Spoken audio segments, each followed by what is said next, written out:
Just you know, some of you may be familiar with these percentages, but I just think it's amazing to just highlight how precious and incredible fresh water is, right? 90%, 7% of all the water on the planet is ocean salt water. About 2% is in ice and snow, and that only leaves about 1%, right? 1% of all the water on the whole planet is found in the atmosphere and available through rainwater. So that's pretty incredible. And as you all know, any of you that are farmers, water is so important for agriculture. And if anybody experienced, right, a lack of water access, especially like after hurricanes, right? We've had some busy hurricane seasons the last few years. Here at our educational teaching center, we went about 4 or 5 months without water after Hurricane Maria. That was pretty wild. We were very, very grateful to have rainwater harvesting tanks during that time period. And we used the water for everything, not just irrigation, but for flushing toilets, washing dishes, all kinds of stuff. So I'm sure you all know the importance of this, right? Obviously, that's why you're here. So just want to, sorry, I got a little thing popped up my screen here. Okay. So yeah, just going to the real quick, this definition of active rainwater harvesting. So in kind of in the world of rainwater harvesting, people often use these two terms, active or passive rainwater harvesting. So passive rainwater harvesting applies to water that's collected in the landscape, like infiltration ditches or infiltration ponds, things like that. So it's, you know, it's considered passive because once you set it up, every time it rains, water is just naturally seeping into the landscape, providing deeper watering for your fruit trees and crops, and also recharging the water table and reducing erosion. So that's passive rainwater harvesting, which is another really cool topic to look into. But today we're going to focus on active rainwater harvesting, which is already a big topic to cover in just a few hours, but I'm going to do my best, okay? So active rainwater harvesting basically is when we store water in tanks, cisterns or tanks. Okay, we're using different kind of surfaces. It could be a greenhouse, a concrete roof, a metal roof. It could be the roof of your home, a warehouse, your garage, any type of collection space. And we're using gutters and PVC pipes, et cetera, to channel it into tanks. And then from there, we're using it to irrigate or to use in our home or as an emergency backup. Okay.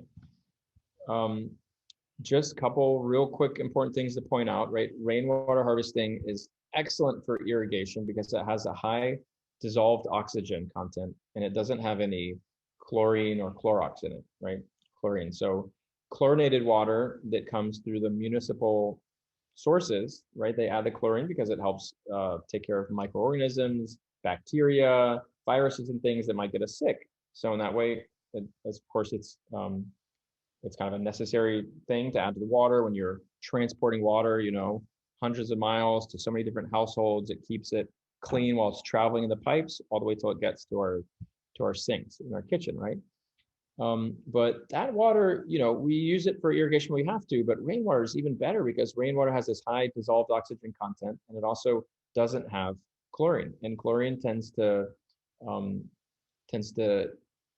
kill the beneficial microorganisms that are in the soil. So remember a couple minutes ago, I was talking about compost tea and how beneficial compost tea is. We're working hard to build up a nice population of diverse microorganisms in the soil, which is just kind of crazy, by the way. You've got millions, billions of little organisms all living in the soil, eating decomposing matter, eating each other. It's pretty wild. And these microorganisms help the plants to uptake nutrients.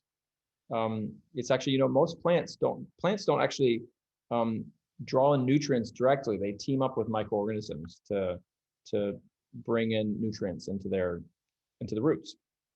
So anyways, rainwater is really good for irrigation because it doesn't affect those populations.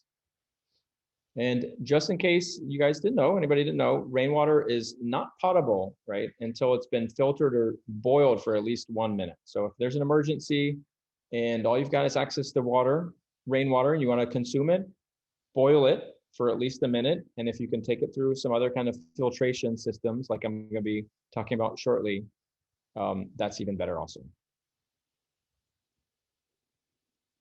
Okay, so here, this little sketch here is got kind of the primary components in a rainwater harvesting system.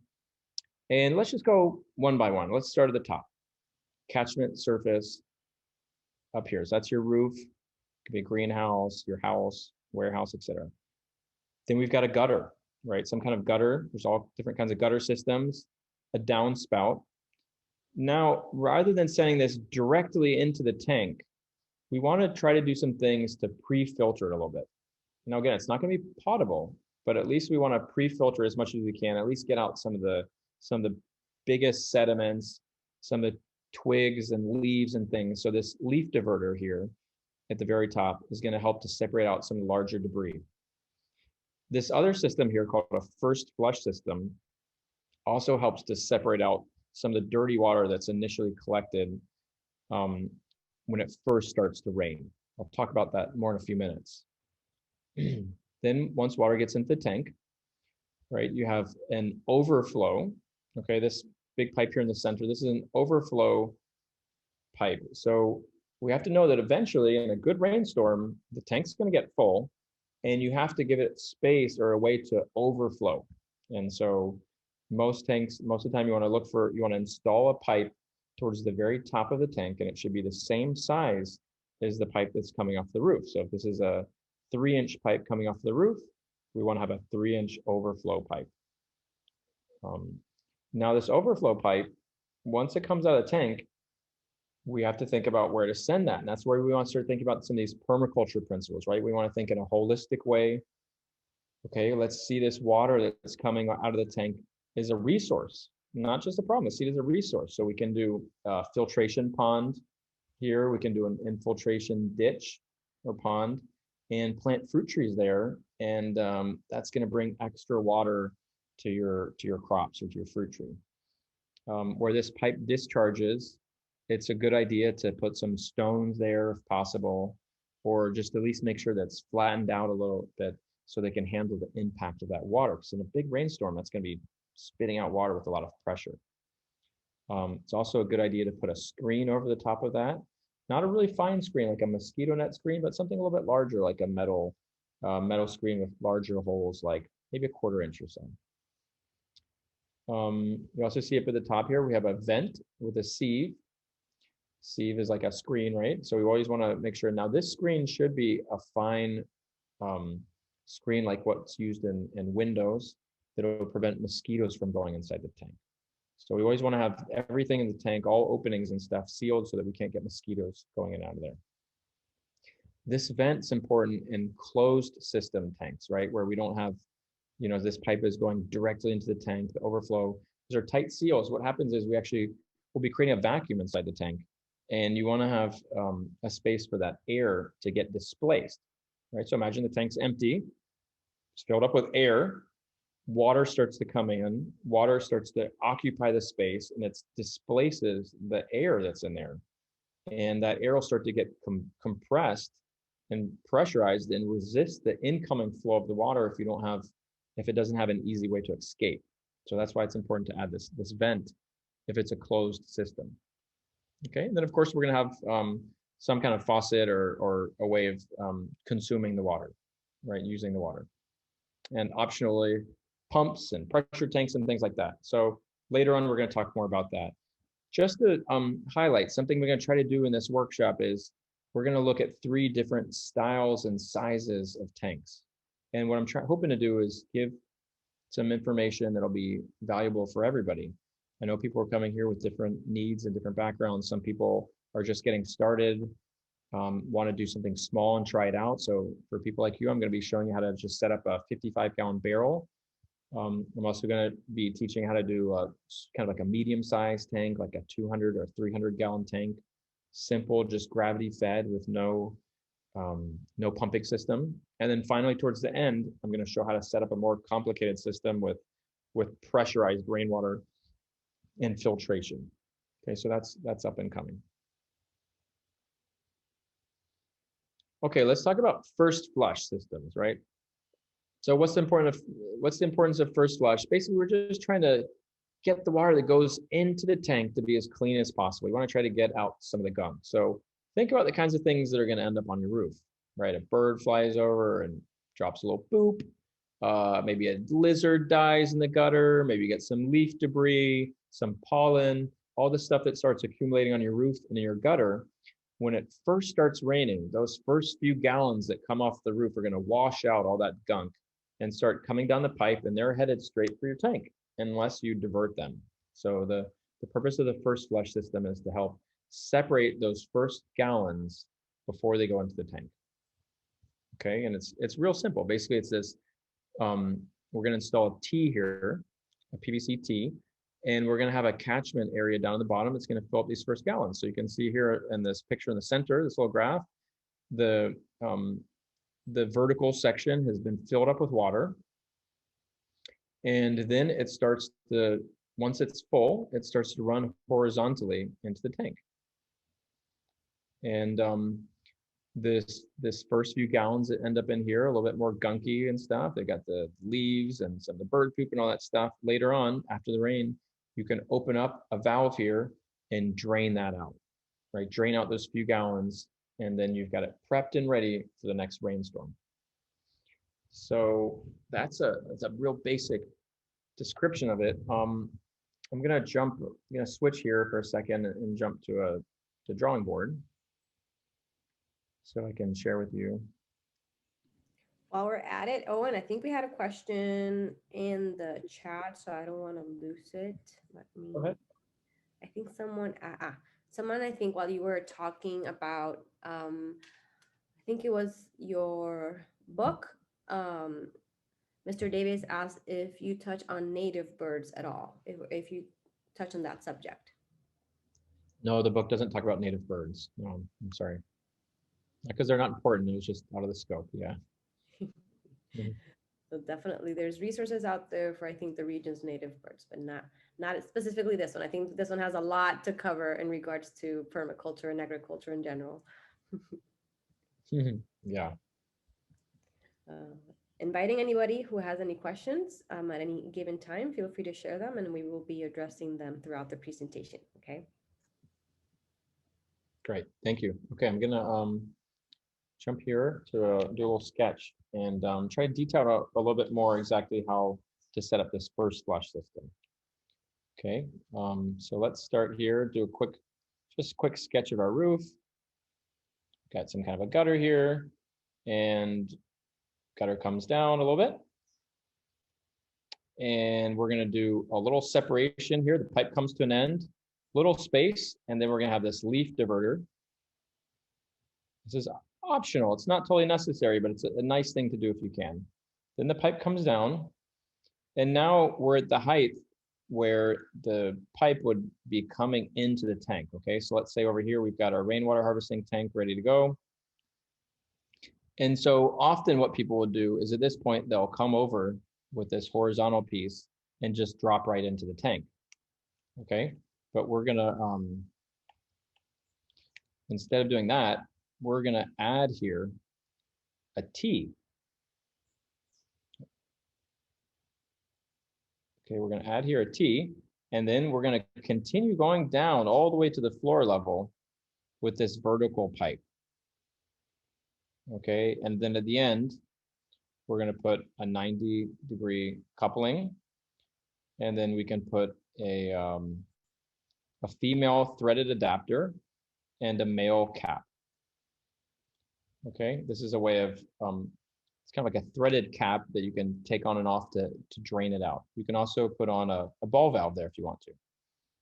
Okay, and then this horizontal piece gets glued in here and comes into the tank, right? And either connects directly in with a tank fitting, or sometimes they drop in from the top here.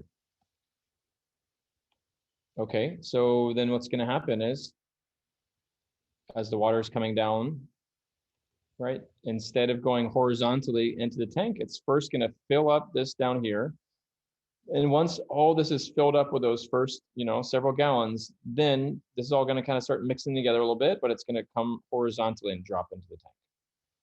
Okay, and then later on, we're gonna open this up down here after the rainstorm and discharge all this extra water here.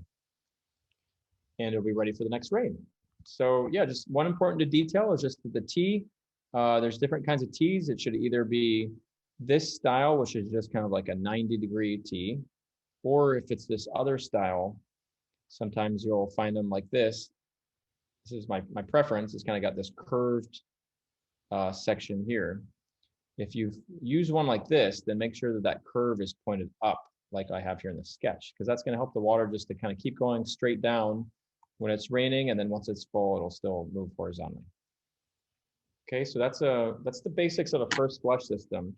Now, if you want to just keep it simple, what you could do is just have this go down and put the drain at the bottom, or sometimes people run a horizontal section to increase the, they'll have a vertical until it goes to the ground, and then they'll run it over horizontally for 10 feet and then drain it further away, right? So you can just try to sketch that really quick. So imagine this, instead of having this cap here, right? Imagine that we just put in a horizontal section, 10 feet, and then install the cap over here. Okay, so what that's going to do is that's going to give us even more water catchment potential in this first flush. So we'll fill up even more gallons before it goes in there, and maybe do a better job of cleaning up the water. So I can show you real quick that if you just want to keep it simple, you could just kind of estimate it, and that would be okay. But you can also, let me get here real quick. You can also do some calculations if you want to get a little bit more technical. So again, I'm trying to appeal to different people in the audience here. And for those of you that want to get a little bit more technical, use some math, I'll just share with you really quickly a formula here. So it's recommended that at least 1 gallon of water is collected in the first flush system for every 100 square feet of catchment area. Okay, so what, now hold on, just listen to me. Don't start, I know people are starting to read the whole thing and stuff. Just stick with me real quick. It's simple. Think about your catchment area. Really big catchment area is going to need more gallons of water to rinse it off, right? A smaller area, you're not going to need quite as much water to kind of flush it, right? So this is basically a formula for figuring out how many gallons are you going to need to kind of wipe clean that first amount of dust and leaves and stuff. So this is a rough estimate. People will say about 1 gallon of water per 100 square feet. 100 square feet. I feel like we're not being able to see your screen. I don't know if you want to check that out. Oh, thank you. Sorry, yeah. Thanks for There we go. All right, great. I don't know if anyone else is able to see. There we go. Awesome. Should be good. Yeah, sorry, I forgot to do screen share. Some of that. No worries. Zoom always does kind of these things. Yeah, I just forgot. Oh, we can see it now. Perfect. Okay, great. So 100 square feet would be 10 by 10. So let's say that we've got a catchment area of 600 square feet. That would be a 20 by 30 foot roof. Okay, that's a decent sized roof. So let's say we got 600 square feet we're working with. So according to this recommendation of a gallon per 100 square feet, that means that we're going to need about 6 gallons, right? We're going to need 6 gallons of water to go into our first flush system, just to give it a nice rinse before it goes into the tank. Okay, so then the question becomes like, okay, well, how much length of PVC pipe is required to collect 6 gallons of water? Okay, and the answer is going to depend on the diameter of the pipe. Okay, so imagine like a really skinny pipe, you're going to have, maybe 30, 40, 50, 60 feet, who knows, right? If it's a really narrow pipe, because not as much water fits in it. If you've got a wider diameter pipe, like a 3 or 4 inch pipe, you're going to have more water fits in that pipe. So there's some charts that you could look up on the internet, really easy to find if you just search volume of water per pipe size or per pipe diameter. These kinds of charts are readily available. We're going to focus on this third column here where it says gallons per feet. Okay, so in the very first column here, pipe size, inside diameter, common dimensions in rainwater harvesting are 2 inches, 3 inches, and 4. 2, 3, and 4 inches. Okay, so that's on the column all the way on the left. I'm just going to pick 3 inches because that's the one that we use most commonly. So let's say we have a 3-inch diameter PVC pipe. Jump 2 columns over, and it's going to tell us the amount of gallons per linear foot. And I'm seeing here that's 0.367. 0.367. Okay, so that means for every linear foot of 3-inch pipe, That's the amount of water that's going to be in there. Okay, so remember that number, 0.367 for a 3-inch pipe. Okay, linear foot based on the chart. So knowing that we need to collect at least 6 gallons of water because we have the 600 square foot roof, the question is now, well, how many linear feet of 3-inch PVC pipe is required to get 6 gallons? Well, we're just going to take 6 gallons and divide it by 0.367 gallons per linear foot, and that gives us 16.35. So we can round that up to 16.5 if you want, or if you want to go a little bit below that, 16. Basically, we're looking at about 16 feet, 6 inches of 3-inch pipe. So that's a decent section, you know. So what that's going to look like is the T, where it goes into the tank, is going to come down and get to floor level, and maybe that's like 4 to 6 feet of vertical, and then we're going to run it horizontal for an additional, 10 or 12 feet or so. So if that was interesting and cool for you, great. If that felt like that was a little bit over your head, don't worry about it. Don't get discouraged. Just kind of at least get the principle. If you don't like the math, first flush systems are helpful, and anything you do is better than nothing. And just when in doubt, make it about 10 or 15 feet. What do you think, Pamela? I agree. I think we have some comments about roofing, and someone says that would depend on the pitch of the roof. What do you think? The pitch of the roof. Yeah, well, with the pitch of the roof, when you measure your catchment area, I don't know if they're thinking that, if it's steeper, maybe it's going to rinse it more effectively. That could be. Yeah, I think this recommendation of 1 gallon per 100 square feet isn't like a really exact science. There's going to be days where, especially during the rainy season, if you're getting rain almost every afternoon, then probably it takes a lot less water to clean it up. If you haven't had rain for a few weeks and you probably have more debris piling up, then during that moment, when you get your first rain, you have more debris on the roof, and you're probably going to need, a little extra gallons. So this is just kind of a rough recommendation. But yeah, the pitch of the roof, I'm not sure. Maybe if it's a little steeper, it might clean it off a little bit more effectively. Maybe, not sure. Good observation, though. Yeah, good observation. Okay. So speaking of roofs, rainwater harvesting works on any of these kinds of roofs, right? You got the zinc roofing, some of this galvalume metal roofing, concrete cement roofs with PVC pipes embedded in the top part of the roof, and any of those work. And there's just different options for each roof. When you have the zinc roofing is the one that's kind of got that rounded wave, right? Whereas the galvalume, at least here in Puerto Rico, galvalume we call it, it's kind of the nicer roofing. It's a little bit more expensive sometimes, and it has more of a rectangular up and down section. Well, this metal roofing that we call zinc is you can install this option if you would like to, the 3-inch PVC kind of homemade do-it-yourself gutter system. Different gutter options have pros and cons. This 3-inch PVC gutter is a little bit cheaper. That's really the main advantage. It's a little bit cheaper than some of these. I'll just jump ahead for a sec. Than some of these kinds of plastic or metal gutters that you buy at the hardware store. So if you're working on a budget and you've got a metal roof, you can hook something up like this. And I'll just do a couple sketches here and show you how to set that up.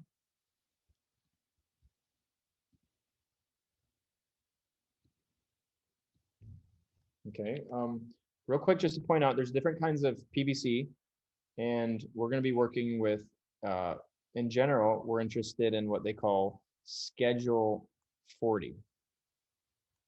Schedule 40 is a thicker gauged PVC. So pretty much for everything you do in rainwater harvesting, you're going to be better off using Schedule 40. But when it comes to making your own gutters, you want use like the thinner, more flexible walled system, which is called sanitary PVC, commonly referred to as sanitary. It's like a much thinner gauge. You can, if you press on it, squeeze it, it'll kind of flex and bend on you a little bit. That's the kind of pipe we want to use if you're going to make your own homemade gutter system. So basically, you're going to take the PVC pipe, Okay, here's our pipe. And you're gonna mark along the length of it in a straight line. You could use a string or tape measure or something, just try to make it as straight as possible. And then you're gonna cut that the whole length. But on either end, you're gonna wanna make sure to leave about 4 inches where you don't cut it. And this is because we wanna have this available to glue onto it an elbow, right? Like a 90-degree elbow or another kind of coupling here at the end. Okay, so we wanna, and then what's gonna happen is we're gonna take this roof, let's say this is your roof, and that's a little bit steep. Okay, a little bit more flat. We're gonna take your roof here, and um, with our PVC pipe that we've cut the length of it, we're gonna do like Pac-Man. Anybody grew up playing Pac-Man? Ever seen, you know, that classic Pac-Man biting it? So we're gonna Pac-Man bite onto this like that, and you're gonna have to kind of stretch it open. Sometimes you might use like a tool like like a screwdriver or something or a knife to kind of carefully pry it open and get it grabbed over the roofing like this. Okay, and what you want to do is you want to have most of it down below, like I've got here. You wouldn't want it to be like this, because this doesn't leave you very much catchment area down here, right? You want to get most of the PVC pipe down below it, so you've got a good amount of water that can get in here. And then we're going to use a screw here on the top, and this part, you know, you're going to end up kind of flattening it down a little bit and put a screw here and drive this in. And you're gonna either, if there's no wood or metal below it, you can just get a little metal screw that goes right in here and just grabs onto the metal roofing. But if you've got something below it, like a board or a metal structural member, then you can put a screw that goes all the way through that. And ideally, you'd use one of these screws. It has one of those little rubber sealers. I'm sure you've seen those, right? These little rubber sealer screws, and this will help seal that gap so you don't cause like a leak in your roof or damage the wood or something. Okay, so that's pretty much how this gets set up. And do just one other little sketch here really quick. So imagine we've got a roof. I'm gonna try to just do a little perspective drawing, not great at this kind of thing, but okay, let's imagine this is our roof here. Oops. Okay, this is our roof. Now, the gutter, let's say that this roof is, say, 16 feet long. The gutter is going to need to be a little bit longer than 6 feet, right? We're going to need to have an extra 4 inches on this end, and we're going to need to add an extra 4 inches or so on this end. Okay, so we're going to need a total of 16 feet plus 8 inches because you need a little extra here. And then we're going to clamp this, right? We're going to grab that onto the gutter. Okay, we're going to put some screws on top in different places. We're going to put most of the PVC pipe down below it. And we're going to cut that the whole length, except for down at the end, we're going to leave a little 4 inches where it's going to stick off into the air. And then I'm going to, if the roof, you should see if it's got a little bit of a pitch. Let's say if it's slightly going down this way, then you're going to want to put the catchment area over here. If it's slightly going another way, then the opposite would be true. Okay, and then we're going to install onto here one of those 90-degree couplings and drop down towards our tank. And then this other end here, we can put a cap, or sometimes, if possible, you could put a threaded cap, like the ones I mentioned before, a threaded cap, so that you can periodically remove this and have access for maintenance. Okay, so you occasionally come and pull off this threaded cap, blast it inside with a hose, and try to clean it up a little bit. Okay, so that's kind of the basics of how to make your own gutter system. It takes a fair amount of skill. It's a little bit tricky to do. The real motivation to do this, again, is to save money. Okay, so if you want to avoid buying one of these metal or plastic gutter systems, you can save a little bit of money. You could save a little bit of money making this yourself, but again, it does take a decent amount of skill. Okay, so on this roof, you can see here that on the far end down there, we've got a threaded cap. And on the end where we're draining into the tank, we've got this 90-degree elbow. We quickly jut it over towards the wall. You never want to have all this PVC just hanging in the air. You always want to take it either using a 90-degree elbow or a 45-degree elbow and take it over to to the structure and clamp it on there so it'll be stable, because water, these pipes get heavy in the rain once they're filled up with water, and if you get a storm, you got some wind blowing around, and this whole thing could break off and come crashing on the ground if you don't have it supported. So you always want to anchor it against the structure. Okay, these are really good options here. These plastic and metal square gutters. They come for some of the smaller roofs. The 3-inch is sufficient. If you have a really large roof, like a warehouse or a very, very large roof, on our classroom here, we have a 5-inch metal gutter. And but yeah, it's a little bit more of an investment, but they've got their some good qualities about them. They're a little bit more resistant, and sometimes you can also put a screen over the top, which also helps to separate some of the leaves before they get to the gutter. And or some people just like to leave them open, so it's easy maintenance, and you can clean them and hose them out occasionally. Going back to the idea, so the first flush system, check this out. Another good thing about the first flush is if you're doing maintenance on the roof, you can open up the first flush and just let all the dirty water that's coming off the roof drain out right away without going into the tank. So that's another advantage of it for maintenance. Hope that's clear, right? Because otherwise, if this was coming off the roof and going directly in your tank, it's a little bit harder to give it maintenance and hose it off, because your water is going right into the tank all the time. So the first flush gives you the option of also diverting it away for maintenance. This, I just threw this picture here. I thought it was interesting. We had to get really creative on this house. This is tricky, but we had a plastic roofing here, and then we put an adapter to 3-inch PVC pipe, and we had to really snake it in through this uncomfortable spot here, reduce it to 2-inch so it would fit through that little gap and drop into the top of the tank. This was a 2-story structure. Sometimes you got to get creative, right? This is a little space, tall, skinny tank here. And we got it raised up just enough off the ground so that we can get a bucket or something below it. For these simple gravity-fed systems, you're always going to want to raise it up a little bit and put a bucket. Just high enough where you can at least put a bucket underneath it. So I just threw this one here because sometimes you got to be really creative when it comes to hooking these up. Okay, so third kind of gutter system is when you have a concrete roof, like this is very common here in Puerto Rico, concrete roof with these PVC pipe drains coming out. That's pretty easy. You just glue right into it. You're going to put a T or put an elbow into it. You can interconnect several of them. You can see again these straps here, these metal straps are anchoring the PVC pipe to the concrete wall and giving it stability. And then drops down. You can see our first flush system, right? This vertical section filling up with some of the dirty water before it goes horizontal and drops into the top of the tank. Okay, so we're just looking at different gutter systems, right? Different gutter systems. Here's another couple examples of hooking up gutter systems to a concrete roof. Okay, now we're going to check out 3 different sizes and styles of systems, right? Barrel, 55-gallon barrel, medium, gravity-fed, simple systems, and then third, larger systems that are hooked up to pumps. And then finally, at the end, we're going to talk about water filtration.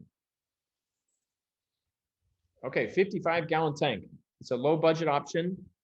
Here in Puerto Rico, you can buy these plastic tanks for about $20 or $25, which is a pretty good deal. Often, an average price for larger rainwater tanks is you're going to be paying about $1 a gallon, roughly, right? So a 500-gallon tank might cost up to $500, right? A 250-gallon tank, around $250. So to pay $25 for a 55-gallon tank, that's roughly 50 cents a gallon. That's a pretty good deal. So, and they're really simple and easy to work with, and they're easy to expand. So it's a great way to start off rainwater harvesting on a budget, and then every time you get a little bit more money and you want to invest in your system, you can add on more barrels and expand. Okay, real easy design. I'm just going to point out some of the highlights. There's all kinds of stuff on YouTube about how to do this, but I'll just point out a few things that have worked well for us. We'll cut out a hole with a jigsaw, or you can also do it with this hand saw if you don't have access to a power tool. Make sure, safety, wear safety glasses, because this kicks up little pieces of plastic in your eyes if you're not careful. And after you make the cut, whether it's by hand or with a saw, you want to make sure to use a knife or sandpaper and just kind of clean up those edges so you don't have little pieces of plastic dropping in your tank. And if you can do these kinds of cuts on top of a tarp or on top of a floor where afterwards you can sweep it up and gather it and dispose of it properly, that would be great. Because otherwise, if you do this outdoors, sometimes it just falls over the ground and just ends up becoming part of the ground, part of the dirt, contaminating it. So it's good to catch that if possible. And let me go back real quick. And after you cut it, you're gonna put a shade cloth and screen. It's good to have 2 or 3 layers, and you can use a staple gun to clamp it down onto the plastic. And this is a way basically, so in this case, you're gonna have the PVC pipe's gonna come, and it won't be connected directly in, rather it's gonna be discharging like an inch or 2 just above the barrel. And any leaves and larger debris is gonna collect here on top of the screen, and you can periodically come and with your hand or with a broom or something, just wipe it clean and knock off that leaf debris. If you don't have a staple gun, sometimes people may not have access to a staple gun, you can also stretch this shade cloth over the entire barrel and then wrap around the whole diameter of the barrel some kind of strong cord or metal wire or something and tighten it down, right? So imagine you kind of wrapped over the whole top and cinched it up around the top edge of the barrel. I'm going to come back to more details about how to hook up this barrel in just a minute. But first, I want to do a little quick parentheses and just talk more about the tools and materials you're going to need to hook up this barrel and for all rainwater harvesting projects. I mentioned this earlier, you've got the sanitary thin-walled PVC pipes here off to the left. This is what you want to use for the gutters. But other than that, just spend a little extra money and get this more heavy-duty Schedule 40 PVC. It's definitely worth it.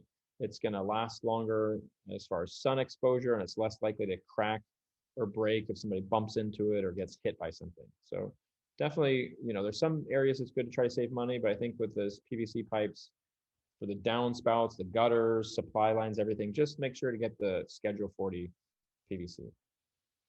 Lots of different ways to cut. The most common is this handsaw. If you're going to be doing a lot of cutting with a handsaw, make sure to go buy a new blade. It's going to be really helpful. Just a nice new sharp blade. They're cheap, just $2 or $3. Get a fresh blade before you start making your cuts. It's going to help your cuts to come out cleaner and save you some effort. Also, sometimes you may find that you go to make a cut and it comes out like at an angle and it doesn't come out so well. So if you want to improve your technique, you can also use a string, or with the tape measure, you can put several marks around the whole diameter of the PVC pipe. And rather than just making a cut and starting at the top and going straight through until you get out the bottom, you can cut a section of the top and then rotate the pipe a little bit and then make a little bit more of a cut and rotate the pipe. And it gives you a better chance to kind of stay on track and follow the line that you marked. So that's just a little tip. For smaller PVC diameters, like 1 inch and 3/4 inch, 1/2 inch, like the supply lines, you can use these handy little clips here that cut it pretty efficient. Here on the right, this young lady's using a what's called a sawzall. Sawzall is a blade that goes back and forth and can be really handy for cutting PVC, especially if you're going to be making a lot of cuts with 2-inch or 3-inch PVC pipes, right? So, but I wouldn't say go out, you don't need to go out and buy that tool just to do a single setup for your house. We had this because we were doing dozens of houses and wanted to make a lot of cuts efficiently and quickly. This grinder here, this guy that's got this big blue PVC pipe is coming with a grinder. You can make cuts with grinders, but it's a little bit messy. It's pretty dangerous. In general, I would recommend not using a grinder unless it's all you've got, or if you want to make a specialized cut, like here, they're making this interesting cutout here. But for the most part, grinder is not a very safe option. When you're working with PVC for the first time, one thing that can be a little bit confusing is all the different terminologies and the pieces. And you go to the hardware store and you're like, oh my gosh, what do I need? Like there's that part, what do they call that? That in Puerto Rico we call them un desto. That's like a way of saying like that thing. When you don't know the name for it, you go to the hardware store and you say, dame uno de esto, de esa cosita, donde uno de esto. But yeah, anyways, it's good to start learning the vocab, and it's not that complicated. But that's, part of what you have to learn when you're learning a new skill is the materials and the tools and stuff you're gonna be using. So here we've got a female threaded adapter and a male threaded adapter. No comment about the gender, just that's what they call it. And there's a female and a male threaded. So one threads into the other. When you thread in one piece to another, you don't use PVC glue. PVC glue is when you have two smooth edges, two smooth couplings, one coming into another, you use glue for that. But if you're going to thread in a part, like either a brass or metal part threading into a PVC, or a metal with metal, or plastic with plastic, you're going to use this material called Teflon tape. Teflon tape. If you see in the hardware store, sometimes they have this pink kind, this pink brand. I find this to be a little bit better. I don't know why. It's thicker, a little bit more long lasting than this thinner white stuff. So get this pink stuff if you can find it. You'll just kind of touch the Teflon material and you'll see it's a little bit thicker and better. And you want to go around 3 times. 2 to 3 times. If you do too many, say you go around like 4 or 5 or 6 times, it's just so thick, and when you go to thread it in, it won't grab well. Okay, so about three layers is sufficient. And it's important to apply it in the correct direction, because when one pipe is threading into the other, it creates friction in a certain direction. So you want that friction to go in such a way that it's going to be continuing the tape to kind of wrap in that direction and not undo it, right? If that friction from threading it in is pulling the threaded stuff back, it can get all jumbled up and not work well. So the trick for doing that is you're going to want to hold the male threaded part pointing towards you, and then put the Teflon tape clockwise.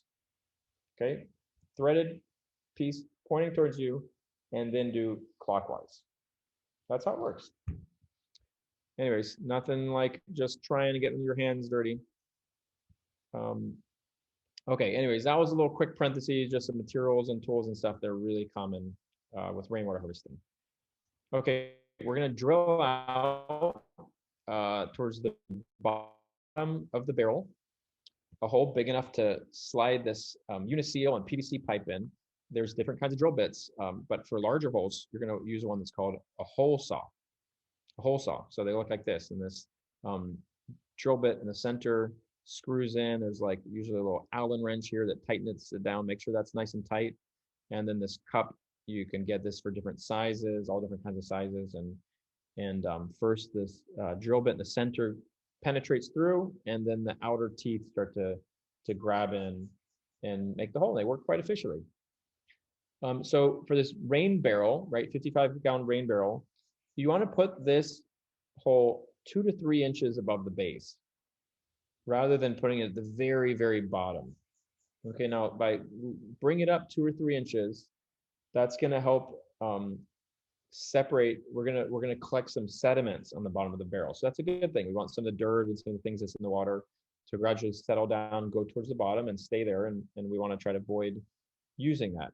Also, that's going to make sure that we always have a couple gallons in the bottom of the barrel, which also gives it a little bit extra weight. So even when the barrel's empty, it's not completely empty. It's got a little bit of weight, and it won't fall over so easily in a little bit of wind. You know, if it's completely empty, it might just knock over the wind. It'd be a problem. Of course, if you're in an emergency and you want to get every last drop out of that barrel, you can always just tilt it forward or do something. But otherwise, just let that little water sit in the bottom and give it some weight. This is a really simple material and trick that can make a big difference. These parts are called uniseals. I have a hard time finding them in hardware stores in Puerto Rico. I'm not sure about the Bahamas or Virgin Islands, but in Puerto Rico, I can't find them anywhere. I usually end up having to buy these off the internet. Either a website like Amazon or Uniseal Warehouse or different spots. Just look and see who's got a good price, and we'll ship to you. And you're going to look up on the internet a product called a Uniseal.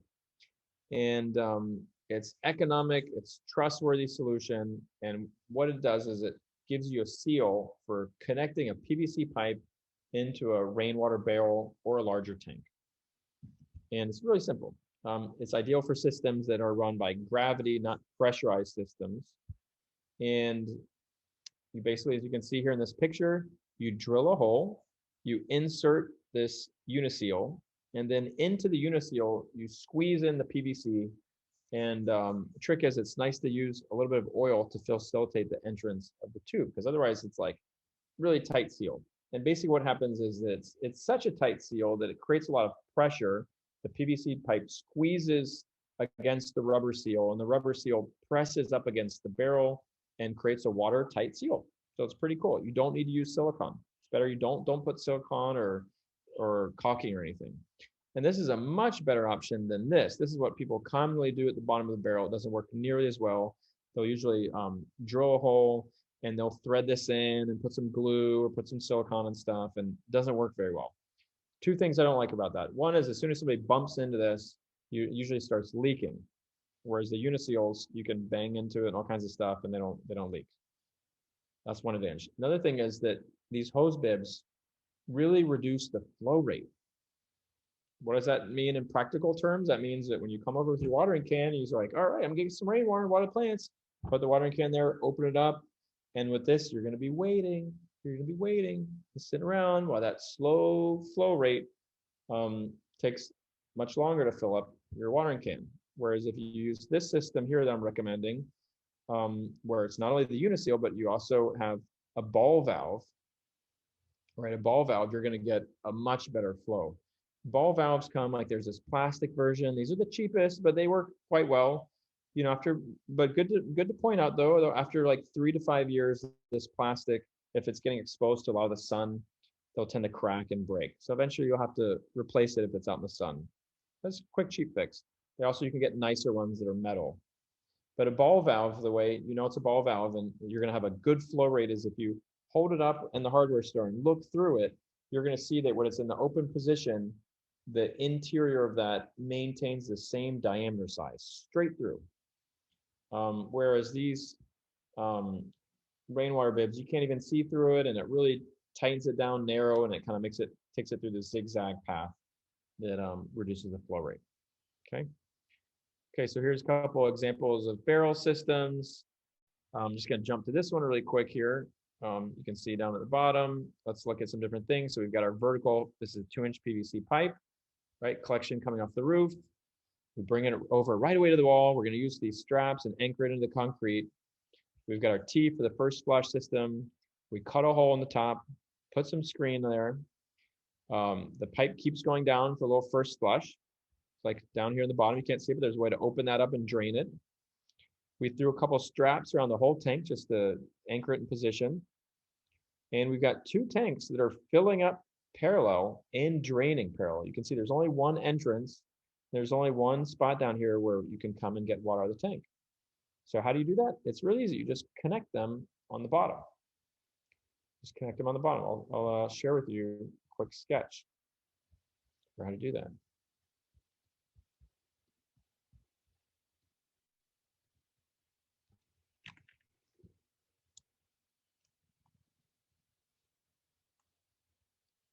Okay, and again, this is barrels. This is cool stuff. Hopefully people are interested, right? You got 1 55-gallon barrel, and we saved up some money. We're going to buy 3. We're going to install 3 all at the same time. Or let's say we already had some, and then we want to add some more. Real easy. What we're going to do, I'm going to do a 3rd one. Okay, we've got 3, hooking them up all together. First of all, very important, you're going to want to have them on a level surface all together at the same level.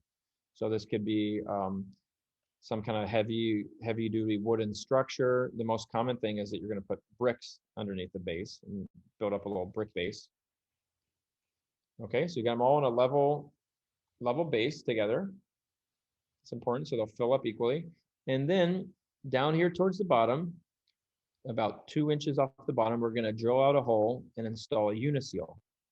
And at the same height on the other tank, we're going to put a uniseal, and we're going to repeat that as a way to connect each pipe. Okay, then we're going to this uniseal, right? We're just going to put a straight piece of PVC pipe, just long enough to fill this gap in between and to stick out just an inch or 2. It just needs to go just a little bit inside the uniseal, just a little bit. We're going to connect another piece here. Voila. And then let's say our water's coming down through here through the top. we draw out our hole, we put our screen here, and we've got, for our water supply, we can pick any tank. If it's more convenient for you to put it down here, you could put it here. It doesn't have to be the same tank where the water's entering. It could be any of these three tanks. And because they're all connected down to the base like that, when the water comes into this tank, first it's going to fill up the bottom down here. And once it gets to the level of these interconnecting pieces, it's going to flow in between. It's going to fill up this one. It's going to flow in between, fill up this one. And then they're all going to start filling up parallel to each other. So when this one is about halfway full, they'll all be about halfway through. When they all get 3/4 full, they'll all be 3/4 full together. Okay, so they fill up together, and then when you come to drain water from here and utilize it, they also drain together. So that's having a system in parallel. And cool thing about this is that if later on we want to expand this tank, expand the system, we can come over here off to the side, install another uniseal, and hook up another tank over here, and off we go. We can hook it up and continue to expand that system. Now, something important to point out is if you have, this works okay with just 2 or 3 tanks, but once you get more than 3 tanks, you're going to need to put a vent pipe in here somewhere. So I'm going to pick this one over here and just install a little vent pipe. How are you going to connect this PVC to the tank? The same thing. You can use that uniseal if you want to. Just drill this little hole here, stick one of those uniseals in there, put a pipe through it, comes up. You're going to have two 90 degrees like this, and then you just put a little screen here over the end so mosquitoes can't get in there, and that easy. So what's the point of the vent pipe? It's because if the water's filling in here, it starts to displace the air, and the air gets a little bit compressed, and it's going to resist that incoming water. So by having a vent pipe periodically, that gives a way for the air to escape. Okay, so that's how the system works. Hi. I'm good. Yeah. So that's how that works. I think let me just check. I think that's the end of this section here where I'm presenting about barrels, 55-gallon barrels.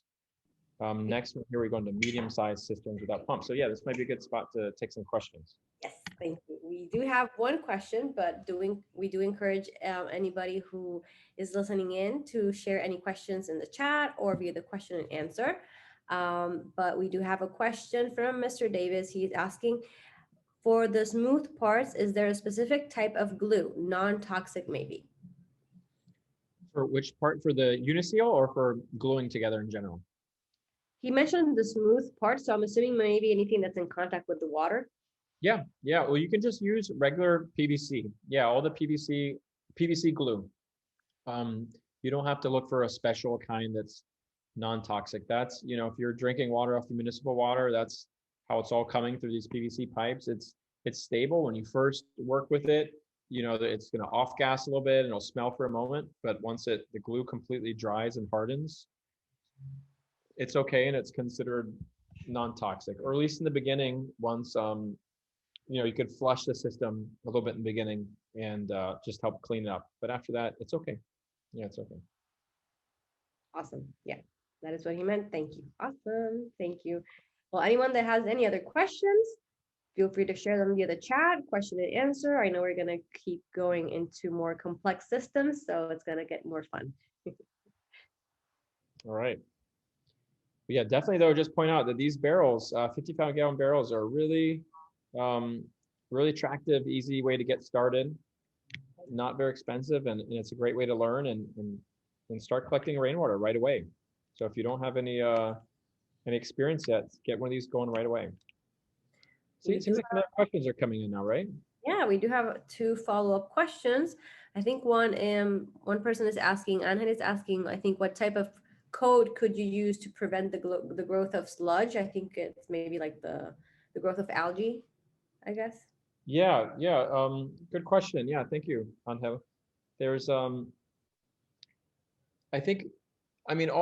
the PVC pipes and the roofs, gutters, everything should get cleaned periodically. Even your tank, you could once a year or every few years, you can flush it out. So basically everything just requires maintenance, cleaning. But there is algae can develop inside of a tank when you have sunlight going into it, right? So sometimes these 55-gallon barrels come, they're kind of translucent and they let the light through, and you're going to get algae growth inside. Or there's also those rectangular tanks you can get recycled. You know, there's like square rectangular tanks and stuff, and those let sunlight in. So you're going to need to paint those. Any kind of tank that's clear or lets light in, you should paint it and reduce the light, and then just clean things periodically. But yeah, other than that, I've never seen any kind of coating or anything that people apply. I think it's just cleaning and maintenance. Yeah. So, and if it's clear, to paint it over so you prevent the sunlight coming. That's right. Awesome. I think we have another question. What type of roof material is most efficient for catching rainwater? A good one. The whatever roof you have, basically. The roof that you've got access to, Rafael. If you've got a concrete roof, that's the best roof. You know, if you got a metal roof, really they all work well. They all work well, and you just got to work with what you got. Greenhouses, garages, metal roofs, concrete roofs, it's all the same. Oh, awesome. I think Anna has specified here in PVC pipes. Yeah, I think it's just maintenance. You know, he's probably just thinking about how sometimes over time you get gunk on the inside, and you just got to clean them. And no, it's not really going to hurt you or be that big of a deal if you've got a little bit of sludge in there. A little bit's okay. Awesome. Thank you so much, Owen. I think those are the questions for now. Wait, sorry. No, I lied. We have one more. We have the question and answer. Thank you. Keep it coming. We're going to tend to this one more so we can continue on with the subject. But however, continue flowing the questions in and we will be tending to them shortly. We have one from Brian. He's asking, does the vent pipe have to be installed on the cistern with the valve attached? A cistern with the valve attached. Not sure exactly what he means, but I'll clarify. Just basically, vent pipes don't have any kind of on-off valve. A vent pipe just always stays open. It just goes up and does 290s and points back down with a screen over it. And those are only necessary if it's a larger or medium-sized tank. That's necessary when the incoming pipe is connected directly into it. When there's a gap, when the pipe that's coming off of the roof has a space and like a screen where the pipe's not directly connected in, there's like a screen either on the top of the barrel or on the top of the tank, then the vent pipe isn't necessary. But if that pipe comes off the gutter and connects directly in with a tight seal, then you need a vent pipe there. Or the other kind of situation you need vent pipe is if you have like multiple barrels all hooked up together. Yeah. So I hope that clears your question. If you have any follow-up questions, feel free to share and we would gladly clarify. All right, I think. Okay, continue. Yeah. Awesome. Yeah, I think we got that cleared. Thank you. Okay, all right, great. Let's go to medium-sized cisterns now without pumps. Okay, so all the same principles are still gonna come into play. We've got our catchment area. We've got different kinds of gutter systems. So on the right here, we've got a metal roof. This is a metal sink roof. And you can see here, we did the Pac-Man 3-inch PVC pipes grabbing onto it with some screws holding into place. You can see how we left 3 or 4 inches of the pipe here without getting cut. 90-degree elbow. Drops down and we use the 45-degree elbow to bring it over towards the column and secure the downspout up against the column. Comes down, here we've got our T for the first flush system. Down at the bottom, you can see that this comes down. Looks like we probably got about 6 feet of vertical section, and we wanted a little bit more catchment in this first flush, so we put an elbow on the bottom and jogged it over about 4 to 6 feet horizontally, and then put the cap there. Okay, so this is our first flush system at the bottom. Then our T, you can see the T's got the curve pointing up. And here, this has got a little gap with a screen. So this is one of those systems where you won't need a ventilator. You won't need a vent pipe here because it's got a way for the air to escape. And this is cool, just leave a small gap there so you can knock those leaves out. We've got a nice solid base built with bricks. And here's our ball valve for consumption of the water. And that's the system. So you can see it's kind of all the same steps at play here, just working with a little bit of a larger tank. And again, you've kind of got one really important decision to make is, will I be entering the tank from the top and cutting out a hole and putting a screen and using this method? Or do I want to come and make a direct connection into the tank with a bulkhead tank fitting? So that's an important thing to decide. Here, this other system, it's got all the same components, but a little bit of a different setup. You've got a concrete roof with the pipes sticking out. Quick note, often the pipes coming out of the roof are going to be of different sizes, like 1.5 inch, 1.25 inch, 2 inch. I think as a general rule, it's always a good idea just to bump them up to 2 inches and then make your whole system uniform in 2 inches for smaller rainwater systems like this. So if the pipe coming out of your roof is 1.5 inch, put an adapter and increase it to 2 inches, and then do all of your gutters and stuff in 2 inches. Okay, so here you can see we've connected them together. We've collected from a section of this roof. We drop down and take it over to the column. We've got straps to anchor it safely. We've got this first flush system, and then this long arm extending over. This is a little bit awkward because that's a big arm to have out in the air. The danger with that is that it gets heavy with all that water, and during a storm that could get blown around and potentially break off. But we had to make the best with what we had in this situation, because this was like a sidewalk here, and we couldn't have this tank. We couldn't really get the tank any closer because I want to leave this space open. Here's another model. This was interesting setup. This was in a garage, so we took advantage of this little low concrete wall here, have part of the tank resting on that, and then around the back, you can't see it, but there's some bricks there that we built up to support the rest of the tank. Okay, you can see here we've got coming in from the top, we've got the gap of the screen, except for this one, you can see the overflow. So here's an overflow pipe. It's the same size pipe. Got it nice and strapped to the wall, and it's discharging the water away from the garage. And this is the part here called a tank fitting. This is basically a threaded piece. It's a way of connecting PVC pipe into a tank. So you drill out a hole in the tank and connect that in there. And you see this flat section of the tank here. This is cool. When you're looking to buy a tank, if the tank has these kinds of flat sections that jut out, that's a good option. That makes it a more attractive tank, right? You can see down at the bottom here too, it also has a flat section at the bottom where you're going to install the water valve, and so that the bulkhead tank fittings connect more effectively when it's a flat section of PVC instead of rounded.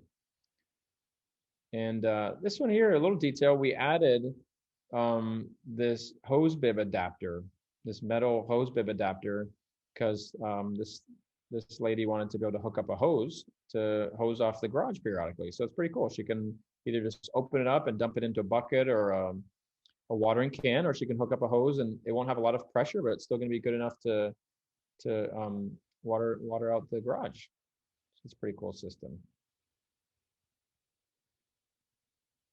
Okay. Here's a little close-up, right? Highlighting here these two options for the inlet. We've already talked about this quite a bit. Screen. Here's the other option, is use one of these tank fittings, and you bring the PVC pipe directly connecting into it, comes in usually horizontally and towards the very top of the tank. And this is pretty cool. Check this out. This is a combined inlet and overflow, right? Excess overflow all through the same tank fitting. So that's like a little tricky how you do it, but basically this horizontal section, before it goes into the tank, you add a T in there. And the T, you got to rotate it around in such a way that it comes up, and you add on these elbow and 45 and drop it down. So this is where once the tank is full, right, the water's coming down from the top, goes in the tank. It's filling up the tank. Once the tank is totally full to the top, it starts to back up inside this pipe, and then it will overflow through here. So that's pretty cool. And you can see this one's got the vent pipe too, because once, as you know, if you got a tight seal coming into the tank, you need a vent pipe. Here's the same kind of setup, right? We got a T coming over. And what you have to look for is that the top of this arch up here, this little arm that sticks up, you just got to make sure that that's even with the top of your tank. So that's a little bit more technical, but a pretty cool trick, right? Okay. Now here's a little detail that's important.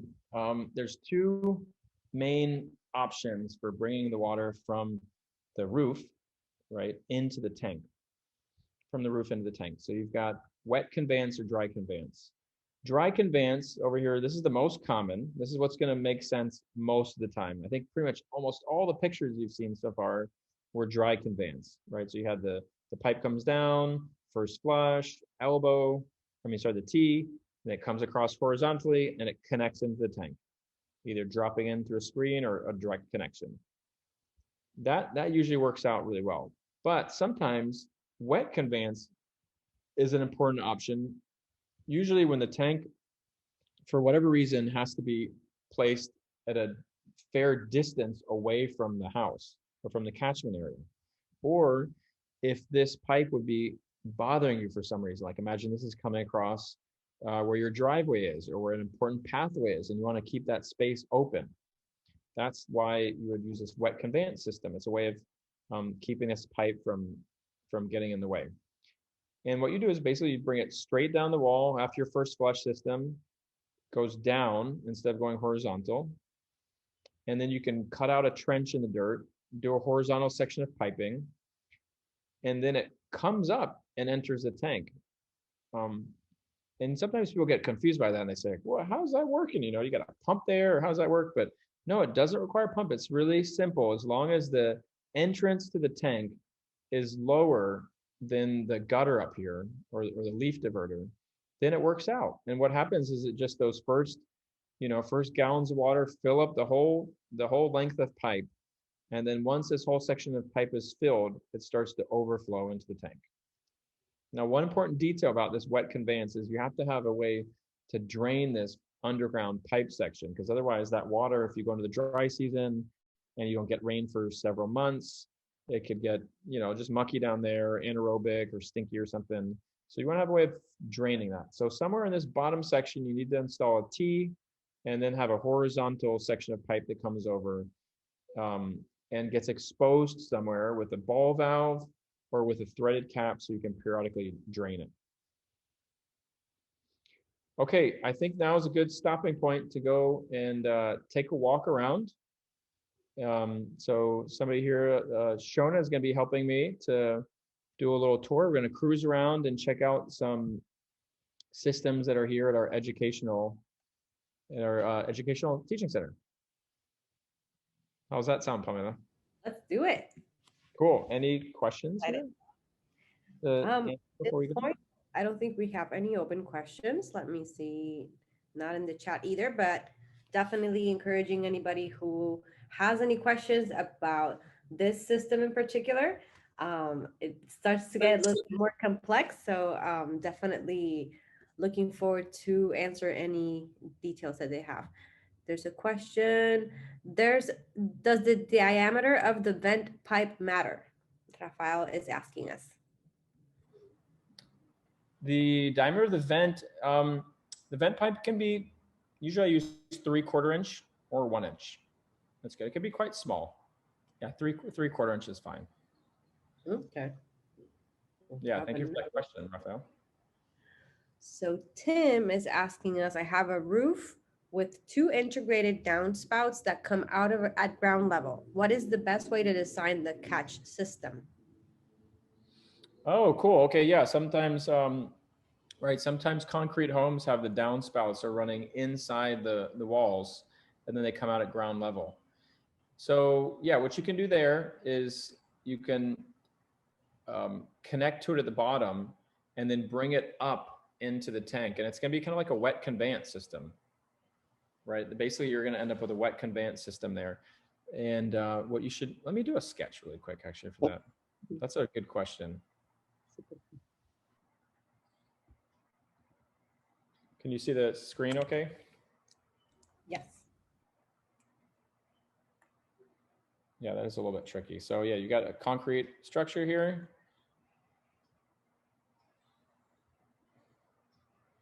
And this pipe's coming out somewhere down here. Okay, so you can, let's see, so you can connect into here. And you're gonna wanna put a T somewhere and have this come over to wherever it's convenient for you to splash a little water sometimes. And you should put a threaded cap or a ball valve, either one here. And because you wanna have a way of draining this water out. Then from here, you can come up and go into your tank.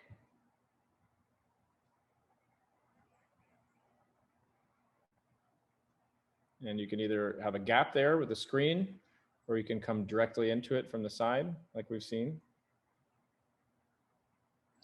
And here, what you're gonna be doing is basically gonna be like a wet conveyance system. So you've got the pipe, here's the roof's collecting on the roof, the water's collecting on the roof. It's coming, there's a pipe inside the wall. It's coming in here, it fills this up, it's gonna fill this up too. And it's gonna keep filling up, filling up, filling up until it gets this level. And as long as this level of the top of the tank is lower, right, is lower than the roof, then it's gonna work out okay. So you'd be ending up with like a wet conveyance system, and you would just need a way of draining this out at the bottom periodically. That is a pretty neat design. So Tim, I don't know if you caught that, take a screenshot of it maybe, so you can maybe try and implement that. If you have any follow-up questions, Tim, feel free to share them also via the question and answer or the chat. Thank you so much, Owen, for that. It's pretty neat. You're welcome. Yeah, and also he said that there's two, so you could also connect these. You know, you could have, if we were to look at the face of the structure. I'll just do another sketch over here. So the face of the structure, you've got one here and one over here. So you come out and you would actually end up connecting them horizontally. Put that drain wherever it's convenient. And then in a different spot, you know, you'd come up and go into the tank. Nice. So there you have the power of both of those downspouts. Yeah. Awesome. Thanks for that challenging question. Keeping me on my toes here. All right. I was like, oh, okay, I would know that. All right. All right, we're gonna take a cruise around real quick. I'm gonna go around and show you some systems we got here at Plenitud. And we'll look at the components and things you've already seen, but live. All right. So while we're waiting for Owen to show up at the other end, we want to again encourage any questions that you might have, anything that you want to share within the chat or the question and answer, so we can tend to those once Owen comes back.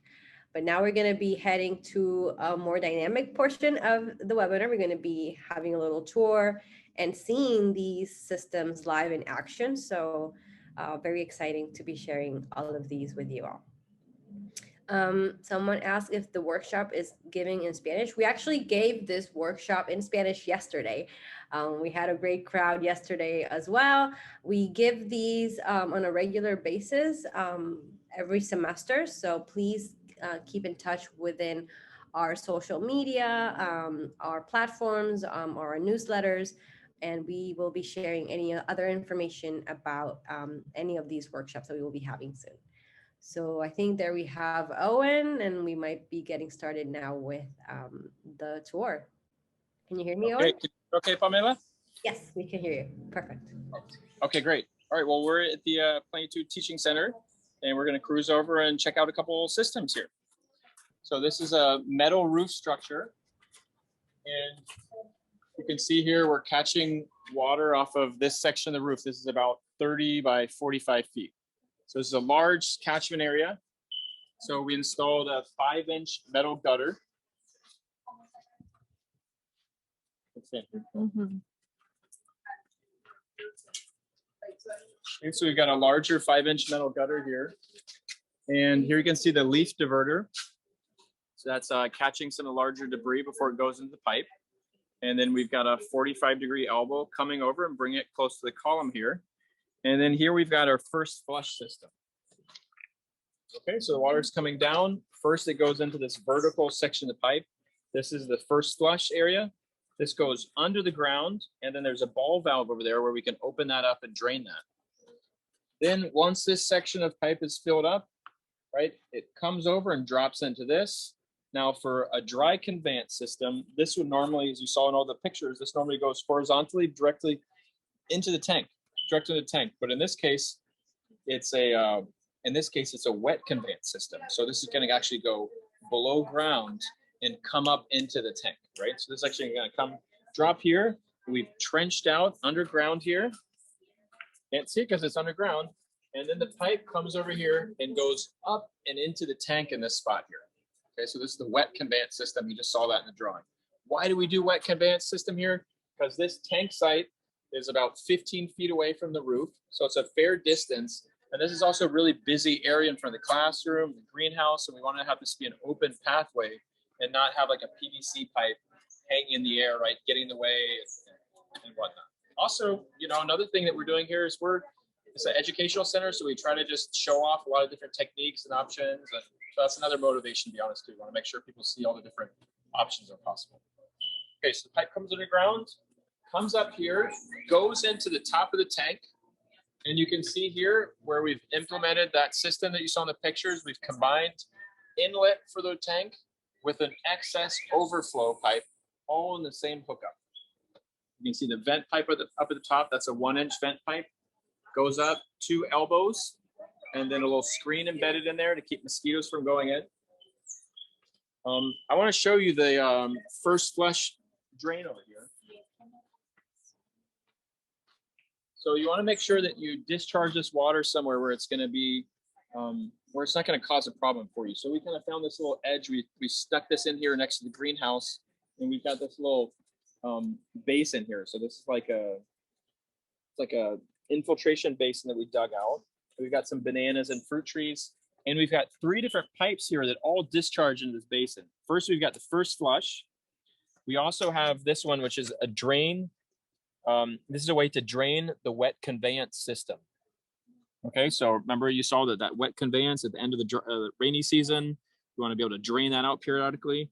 And then this third pipe is the overflow. So once the tank's full to maximum capacity, all the water starts to discharge here. And during a good rainstorm here, this whole infiltration ditch gets completely flooded and soaks in gradually. Okay, I'm going to open up now the first flush system. So you'll see this drain out. See, it's got a lot of water.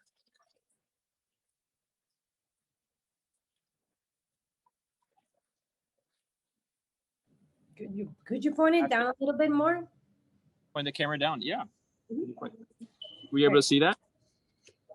Yeah, so that's the first flush system. Maybe just come around this way so you can see the different 3 tanks. All right, so this one with the big ball valve, this is for the first flush. This one here with a threaded cap, this is to drain the wet conveyance system. So we don't use this very often, but this is for the wet conveyance. And this one here that's open at all times, it's got a screen in there, but this is the overflow discharge. So once the tanks are at maximum capacity, all the extra water starts gushing out through this 3-inch pipe here. So we've got them all here together and draining into this infiltration ditch. You see too, we put some rocks and pieces of cement debris and stuff here to help receive that impact. That's awesome, to prevent the erosion right from the water. Yeah, to prevent the erosion, exactly. So one other thing that's important to point out about this tank is that it's important to have a way of draining the tank, right? It's important to have a way of draining the whole tank for cleaning or maintenance. And so, you know, over here, well, let's look at this first. Over here, this is the supply line. Okay, this is a 1-inch PVC pipe that comes out of the base. This is a tank fitting adapter. It's kind of like a threaded adapter with a piece of rubber gasket. And as you have to hold it on the inside and the outside. As you tighten it down, that rubber gasket comes under pressure, makes a tight seal. You can put a little bit of silicone on the exterior just to help it maintain a good seal. This comes out in 1-inch. We've got a plastic ball valve. Disadvantage of the plastic, remember, is that after maybe 4 or 5 years of sun exposure, these crack and break sometimes. a better option, but it's a little bit more expensive, would be a metal ball valve.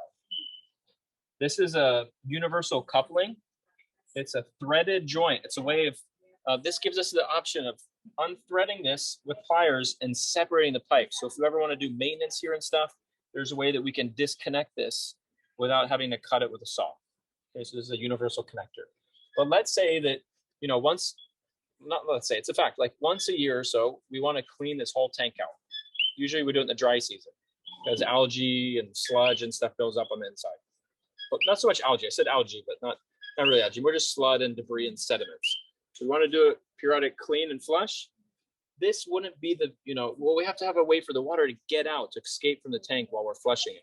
This wouldn't be our best option because it's only 1 inch. And from here, it goes directly into our pumping system. So that's why it's nice to have a second option to drain the tank. So we have this larger 2-inch, we have this larger 2-inch drain pipe over here. Got a large tank fitting. Got a large tank fitting coming out to this 2-inch ball valve.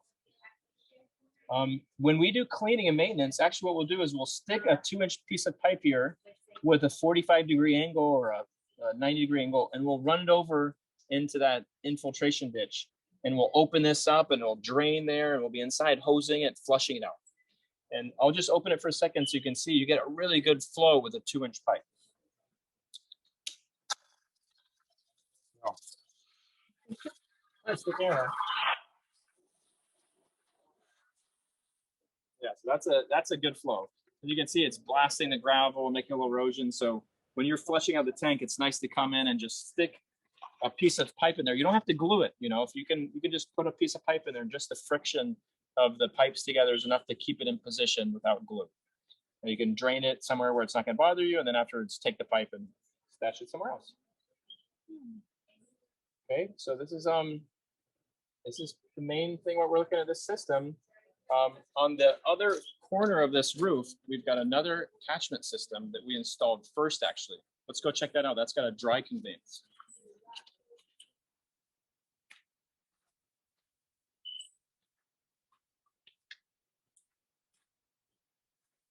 Okay, maybe you could stand over here. Thank you. Okay, so you can see the big 5-inch metal gutter with the downspout. Comes over, we've got a homemade leaf diverter. So here we took a 3-inch PVC and we increased it to a 5-inch PVC adapter, and we stretched a bunch of metal wires and kind of made a crisscross grid. So they're like a homemade leaf diverter. It's worked pretty well. It actually didn't end up being that much cheaper because that adapter to go from 3 to 5 inches was pretty expensive. But anyways, we were just trying to play around with different options because the leaf diverters that you purchase, like on the internet stuff, can cost $30 or $40. So we wanted to explore a homemade selection, homemade option. From there, we've got our T, comes straight down. This is our first flush system, and then comes horizontal and drops direct into the tank. So this is the more common dry conveyance. Okay, and that drops into the top of the tank, and we've got a screen there. So this first flush system, the drain here, it actually goes underground. Remember we were talking about the catchment. So if we had just put a 90-degree and the ball valve or a threaded cap right here, we would only be getting about 6 feet, which wouldn't be enough volume of water, right, to do a good first flush system. So we wanted to increase it. So we actually trenched underground. And again, this is kind of a busy section, so we didn't want to just have the pipe running above ground. So we took it underground, and down there, it discharges in a different section. And we've got an access point here. You can see this little lid here. We're going to pop this open, and there's a ball valve inside of here. Ball valve inside of here where we can access and open it up to drain the first flush.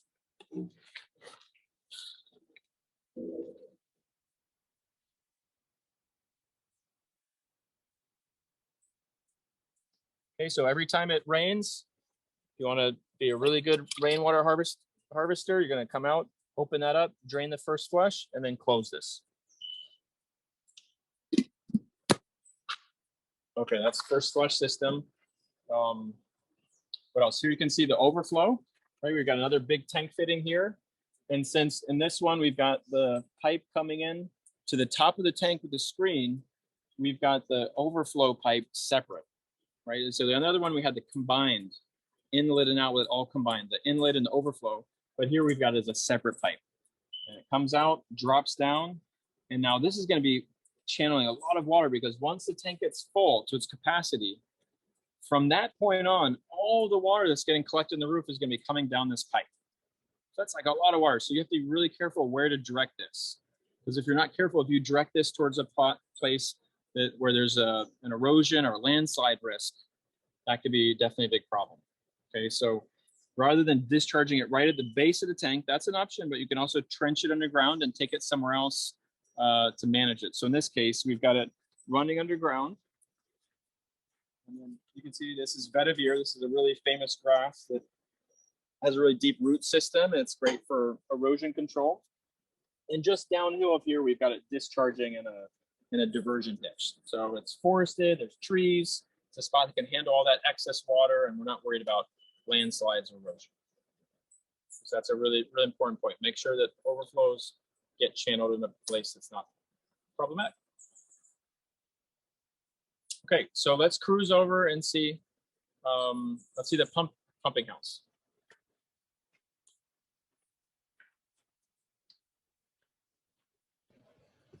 At this point, again, if anybody has any questions about what Owen has shared with us via this amazing tour, please feel free to share the question and answer or through the chat. That's right. Thanks, Pamela. Okay, so both these tanks underground where they come out at the base, they come underground and they both come over into this pumping house. And then from this pumping house, they go through a basic pre-filtration system just to get out some larger sediments before the pump.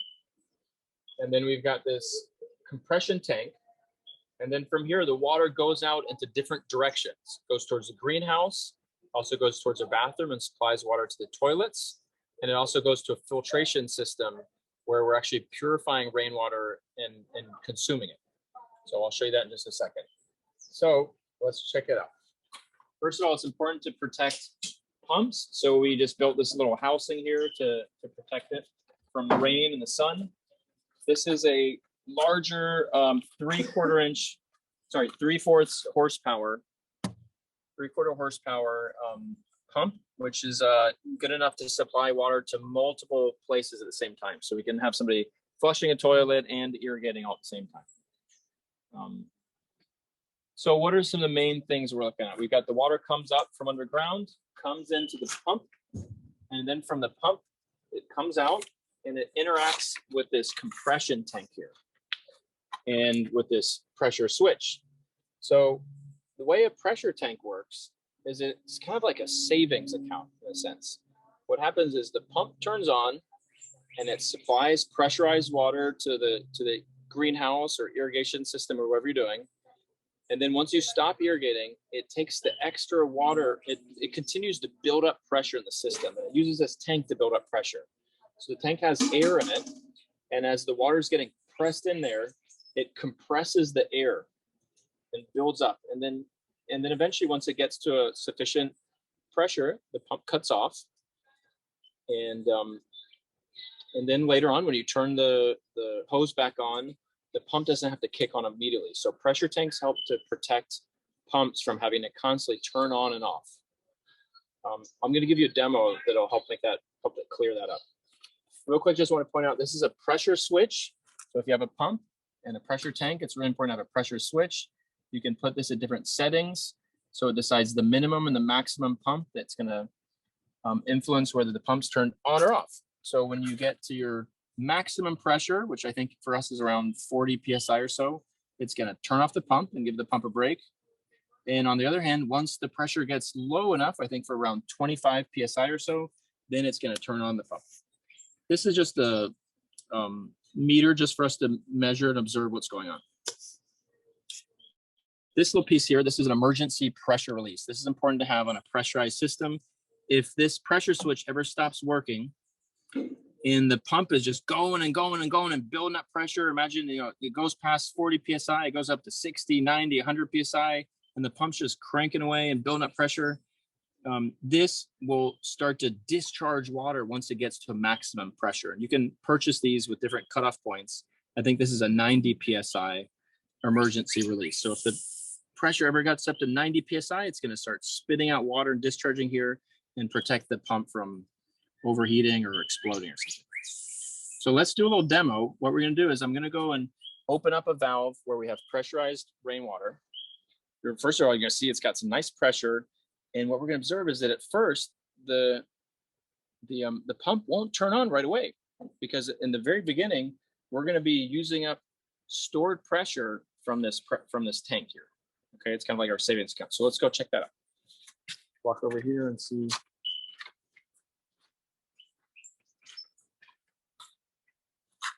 Okay, so here we've got two different water outlets. This one's pressurized, so we can hook a hose onto this and have spray down crops like washing bananas and plantains, or if we want to spray down the classroom area or something with pressurized rainwater, this is the one we use. And if you just want gravity-fed water, you can open up this valve.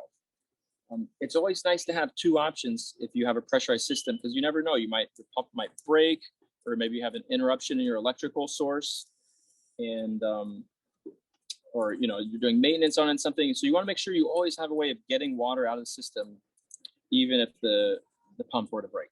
Okay, so that's why we have also installed here a gravity non-pressurized valve here. Just notice here, if you could zoom in closer to the camera, please, Shona, this has got a ball valve that's cracked and broken from being in the sun for about 5 or 6 years. So this is what happens. Eventually, over time, this will just kind of get toasted and cracked. So, again, these are the cheapest options, but they have a limited life. Nicer option would be like a metal ball valve. So I'm just going to open this up, and you'll see this is non-pressurized rainwater. Kind of hard to open. Okay, so that's without the pump. Okay, this is just gravity fed. So you can see it's got a really nice flow.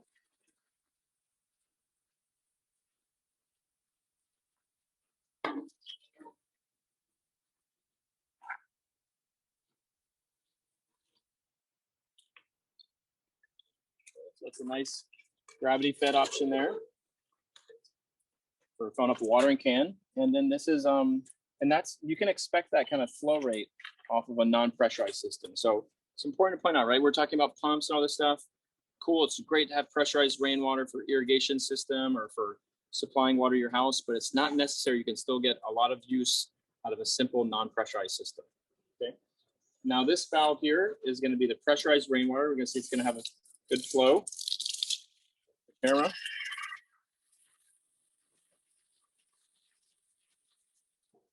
Okay, you can see that's got a good flow. Now we're going to go over and check. We just opened up, pump hasn't turned on.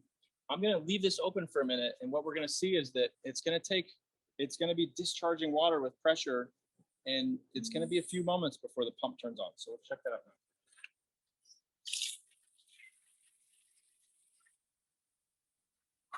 Okay, right now the pump's not turned on yet. And you can see here, the pressure is dropping. Once it gets to a certain point, I'm not sure how we have the setting. I think it's about 25 PSI. Yep, there the pump kicks on. So this pressure switch is what determines when the pump kicks on or off. Okay, so right now the pump is working and it's supplying the water through that hose bib, and it's also trying to build up pressure in this tank. But right now it's probably not able to build up much pressure in the tank. Now watch it, see, I'm gonna go and turn off the hose valve, and you're gonna hear that the pump is gonna continue to work for a few moments while it builds up pressure in the tank.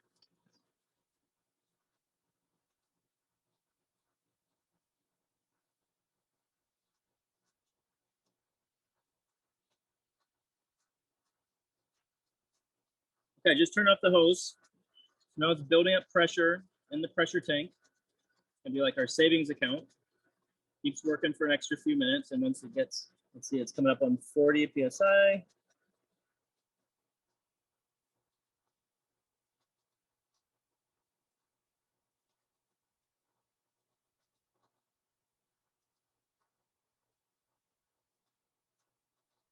It's still working away.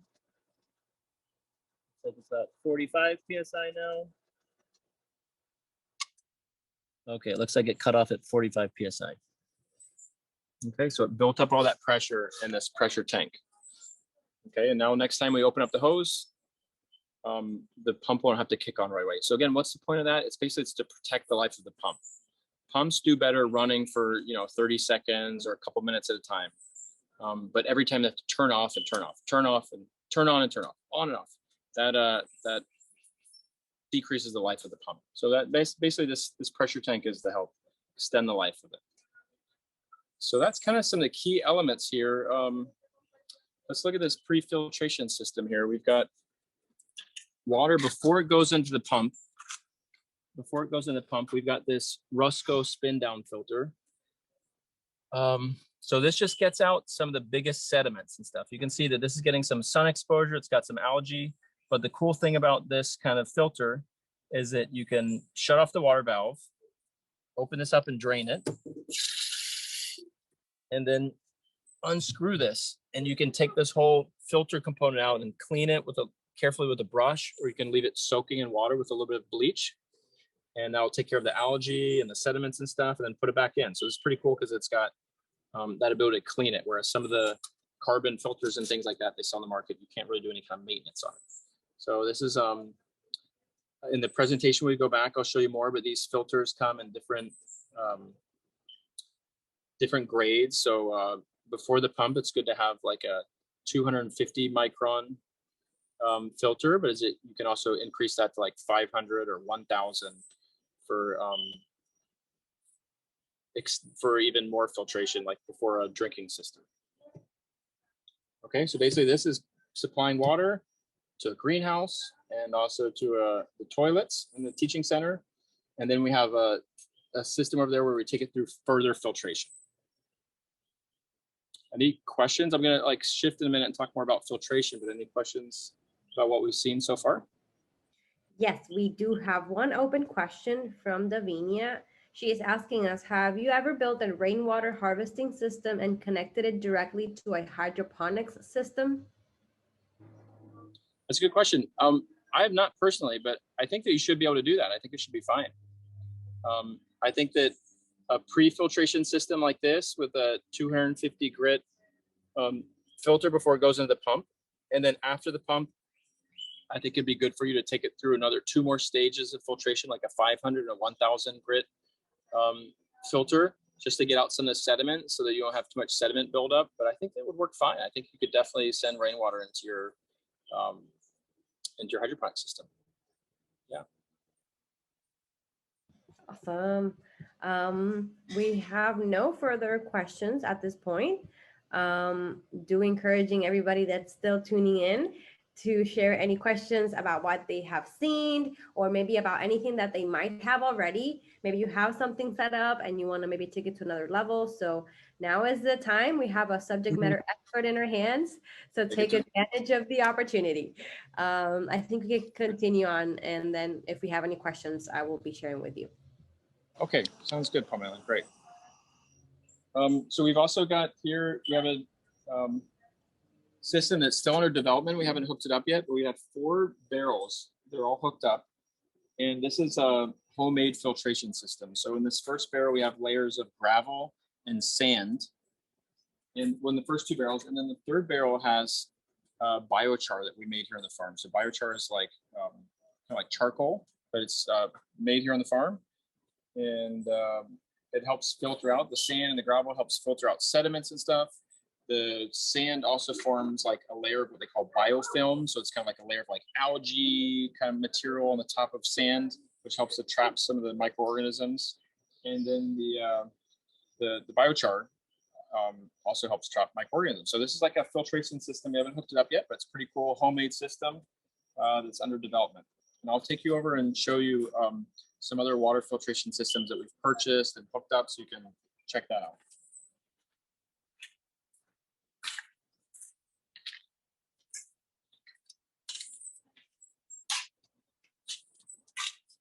Okay, so water that's prepared to drinking level, we take it through another sediment filter.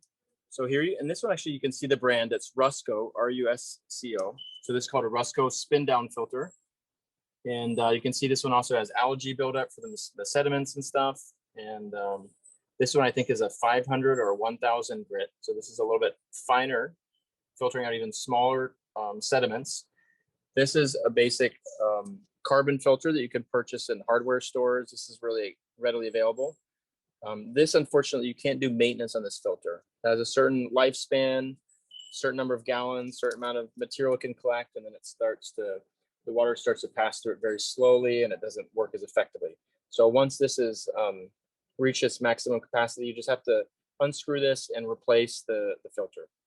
So these are not the best options, but it's good for drinking water. This, by some people's standards, could be potable once it comes to this carbon filter, but we take it through a final filtration stage. So you can see here, we've got a little ball valve, and we'll put like a pod or a little clean bucket or something and pour the water into here. And then we pass it into our Berkey filter.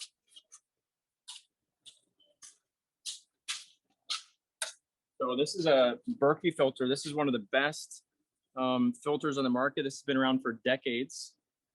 This filter has been around for decades, and they've published a lot of research. They do very extensive testing, and they've proven time and time again that this is able to filter out 99.999% of the bacteria and viruses that could be in water. Now, again, for this to work more effectively, you want to take it through some kind of pre-filtration system, at least to take out the sediments before you pour water in here. And it's a gravity fed, doesn't take any electricity. Pour water in the top, take this lid off, pour water in the top. And then it passes through these charcoal filters, gradually through all these tiny pores, drains out and collects in this bottom. And then from here, you can collect water. Ready to go. So this is a Berkey filter that we highly recommend. Yeah. So, Awesome. all right, go ahead. No, that's awesome. I think Shauna shared the name of it. Let me actually reshare with everybody here so they have. There you go. Thank you. Awesome. Welcome. All right, well, if there's not any other questions here, I'm gonna jump back on the laptop and show you a little bit more details and information about pumps and filtration system, and a few details related to handling and working with larger tanks. And then also see if there's any other final questions towards the end of the presentation. Fantastic. Thank you so much. We will be then joining you back into the computer and Okay. see you then in a bit. Okay, great. See you in a minute. So again, encouraging everybody who is joining to share any questions that they might have so far in regards to the presentation. Water is definitely a key resource into our day-to-day, also within our farming and food businesses. So we hope that all of these tools that we've been sharing with you today are practical, and that you are able to either start your own system, or even if you have one already, to get it a little bit better, to take it up a notch or two. So thank you again, Owen, for all of those amazing suggestions and tips and tricks on getting better systems going. So I know you have a little bit more to share with us, and then we can open it back up to some final questions. Great. Well, yeah, thank you again. I hope this has been helpful, and yeah, do have some more details to share. So gonna switch back to the presentation. Awesome. Okay, so now we're gonna focus on basically the same components, same principles apply to smaller systems and larger systems, but there's just a few details that are a little bit different when it comes to handling large cisterns. And by large, I'm talking about 1,000, 1,200 gallons, 1,500 gallons. That big one that we were just seeing with the beautiful mural painted on it, that is a 2,000 gallon tank. That's the biggest tank we have on site. And isn't that a nice mural, right? Isn't that cool? Yeah, we can still see your screen, so maybe you can try again and share. Okay, thanks. How about now? There we go. Perfect. Thank you. Okay, so when you're moving around big tanks like this, like 1,500, 2,000 gallons, they often won't fit in your pickup truck. You know, you might have to have a pretty big pickup truck or have a, you know, strap it down really well. Sometimes it's necessary to move them in a flatbed truck if you don't have an appropriately sized pickup. Once you get it to the site and you're bringing it into location, you have to move it very carefully, right? If you're unloading it, if this gets a crack while it's transporting, they're probably not going to take it back, right? You're going to be responsible for it. So you want to make sure to move it carefully. You can see in this picture, we've set down some metal pipes that we had in our workshop, and we're rolling this tank on the ground. It's kind of raising up. You can see there's a lot of rocks and gravel on the floor here. So that was a way to keep it a little bit safe. And also some of the times the tanks come with like connectors at the base and stuff, and you want to protect those. You don't want dirt and rocks and stuff to get embedded inside those threaded adapters because they could damage it or make it dirty and make your job a little more difficult. So it's good to put some tape or cardboard and protect those openings while you're rolling it across the ground or carrying it. Just make sure you don't bang it on the ground and break it. It is really important to have a flat, compacted surface to put the tank on top of. In drier climates, people will sometimes build a base with compacted sand and gravel. And that works okay in drier climates. Here, where we get such heavy rain in Puerto Rico, those compacted sand and gravel floors will tend to get washed away in heavy rainstorms. So the better option in this kind of climate would be to do a concrete floor, and gives you a nice flat base to put the tanks on. If you're ever working with more than one tanks, like in this case, we have 2 tanks working side by side, you're definitely going to want to put those parallel to each other so they can fill up and drain together as a team, right? Parallel. Then again, the same steps, right? We're going to install gutters, first flush system. You want to get a nice table set up or get a little work area with all your tools and everything handy. You can see we got Teflon on the table, PVC glue. We've got our drills, pliers, tape measure, sandpaper. Well, you know, after you make cuts with PVC, you want to use sandpaper. Here on the left, you can see that there's different ways of attaching a PVC pipe to a concrete wall or column or to wooden column. There's these ready-made U-shaped straps. Those are pretty good, but I actually prefer to buy a roll of this metal strip here. It's called it's like hanger material. Like they often use it for connecting electrical conduits and stuff. And the cool thing about that is you can cut it at any length and you bend it into position. It's got different size holes in it. You can put a screw in it and get lots of them out of one roll. Mentioned in the tour, right? The leaf diverter. That's a nice thing to put in when possible. It's going to filter out leaves, sticks, and some of the biggest particles. And you want to put that up as close as possible to the roof, but try to somehow or another put in a spot also where it's relatively accessible for maintenance, because you have to periodically remove the leaves manually. I did a search before like finalizing this presentation and checked out on Amazon. It looks like these were available for $50. So it's pretty expensive. You could see why we were interested in exploring like homemade DIY versions. And like I mentioned in the tour, those actually ended up being relatively expensive because the parts are a little bit hard to track down. We adapted it from 3-inch to 4-inch and from 4-inch to 5-inch, and then stretch these metal wires across. But there's other options, you know, you could also create a little system with like a 5-gallon bucket or something and come in from the bottom. There's, you know, so if you're handy and you're good at making things, consider making your own leaf diverter. If you're not so handy, you'd rather just kind of shell out the money and just get something right away. These are, you know, tried and proven. And you just want to look here, see it's got the 3-inch or 4-inch fit. So that's good because for larger systems, you're going to either have all your PVC pipes going to be in 3 or 4-inch. Okay, I mentioned this tool earlier, right? This kind of drill bit, it's called a hole saw. So wherever you're going to make a hole in the cistern for the inlet or for the overflow pipe, you're going to use this kind of drill bit. So here you can see there's this flat section of the tank. This is something to look for. If you're making an investment, you know, if you're paying $1,000 or $2,000 and getting a larger rainwater harvesting tank, you want to try to look for ones that have these different flat sections, like up towards the top is nice for an inlet or an overflow. And also towards the bottom, you want to have at least 2 or 3 flat spaces for having a way of draining the tank and getting the water out of the bottom.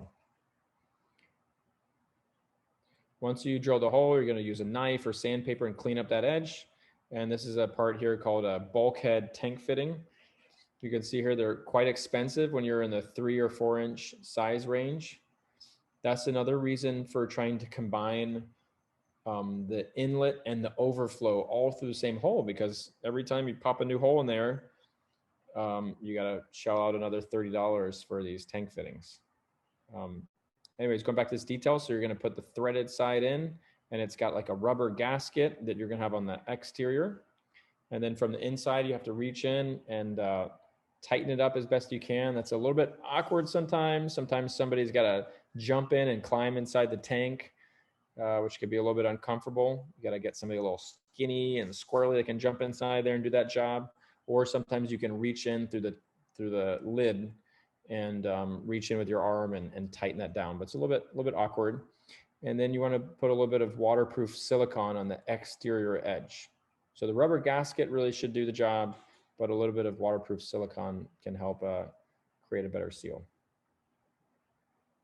You can see here in this graphic too, the rubber gasket, right? So the nice ones will have a rubber gasket. It goes on both sides of the tank, the inside and the outside. Things can get kind of busy. As you can see here, this is like around the base of the tank. So this one here up top with the red shutoff valve, that is the first flush system. This other one is the overflow, and they're both discharging the same spot. Little detail to point out. This is a little pro tip. A little pro tip here. Check this out.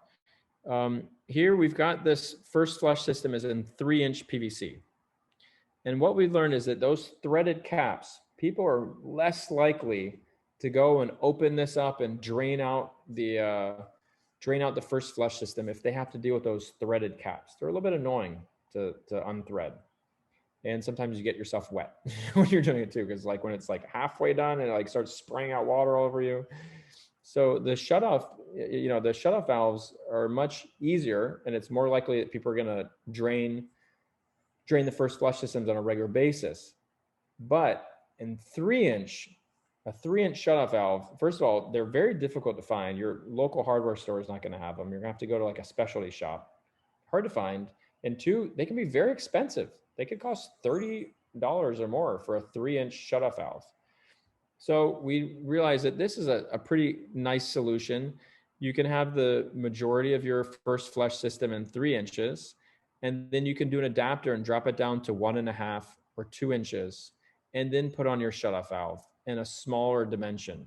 And these are much easier to find and more affordable if it's in a 1.5 or 2 inch diameter pipe. And even though it does a little bit of a funnel effect there, what we found is it still dumps out, it still sprays out the water with so much pressure, seems to do a good job of getting all the gunk out of it and does the job. So that's a nice little tip there. Yeah, you've got, when you do a ditch, it's nice to put in multiple lines. This looks a little bit busy, but what we've got is we've got a water line coming in from the city and coming to the house. And then we've got pressurized rainwater coming out and going back to the same ditch and supplying pressurized rainwater to the greenhouse. You can see here on the right side too, both tanks have a way of draining the tank. So we've got a bulkhead tank fitting at the bottom and a 1.5 or 2 inch, I'm not sure what size this is, way of draining the pipes and cleaning them out for maintenance. Okay, after you trench and put any water pipes into the ground, it's a smart thing to do to put some kind of caution flagging over it. Sometimes you might find one that says like caution, water lines, or the only thing we found locally was just one that just says danger. So hopefully somebody will get the idea. But you basically, on top of the pipe, you're going to backfill with some dirt. And then as you get close to the surface level of the dirt, you're going to put down this plastic flagging and then cover it with a little bit more dirt. And what you're hoping is that if one day somebody comes along and decides to plant a fruit tree here or dig a hole to, plant a flower or fruit tree or something, that before breaking the PVC pipe and causing everybody a bunch of work, they're going to discover this caution flag and hopefully start to ask some questions. Hey, wait a minute, what's going on here? And realize, and hopefully they won't break the PVC pipe.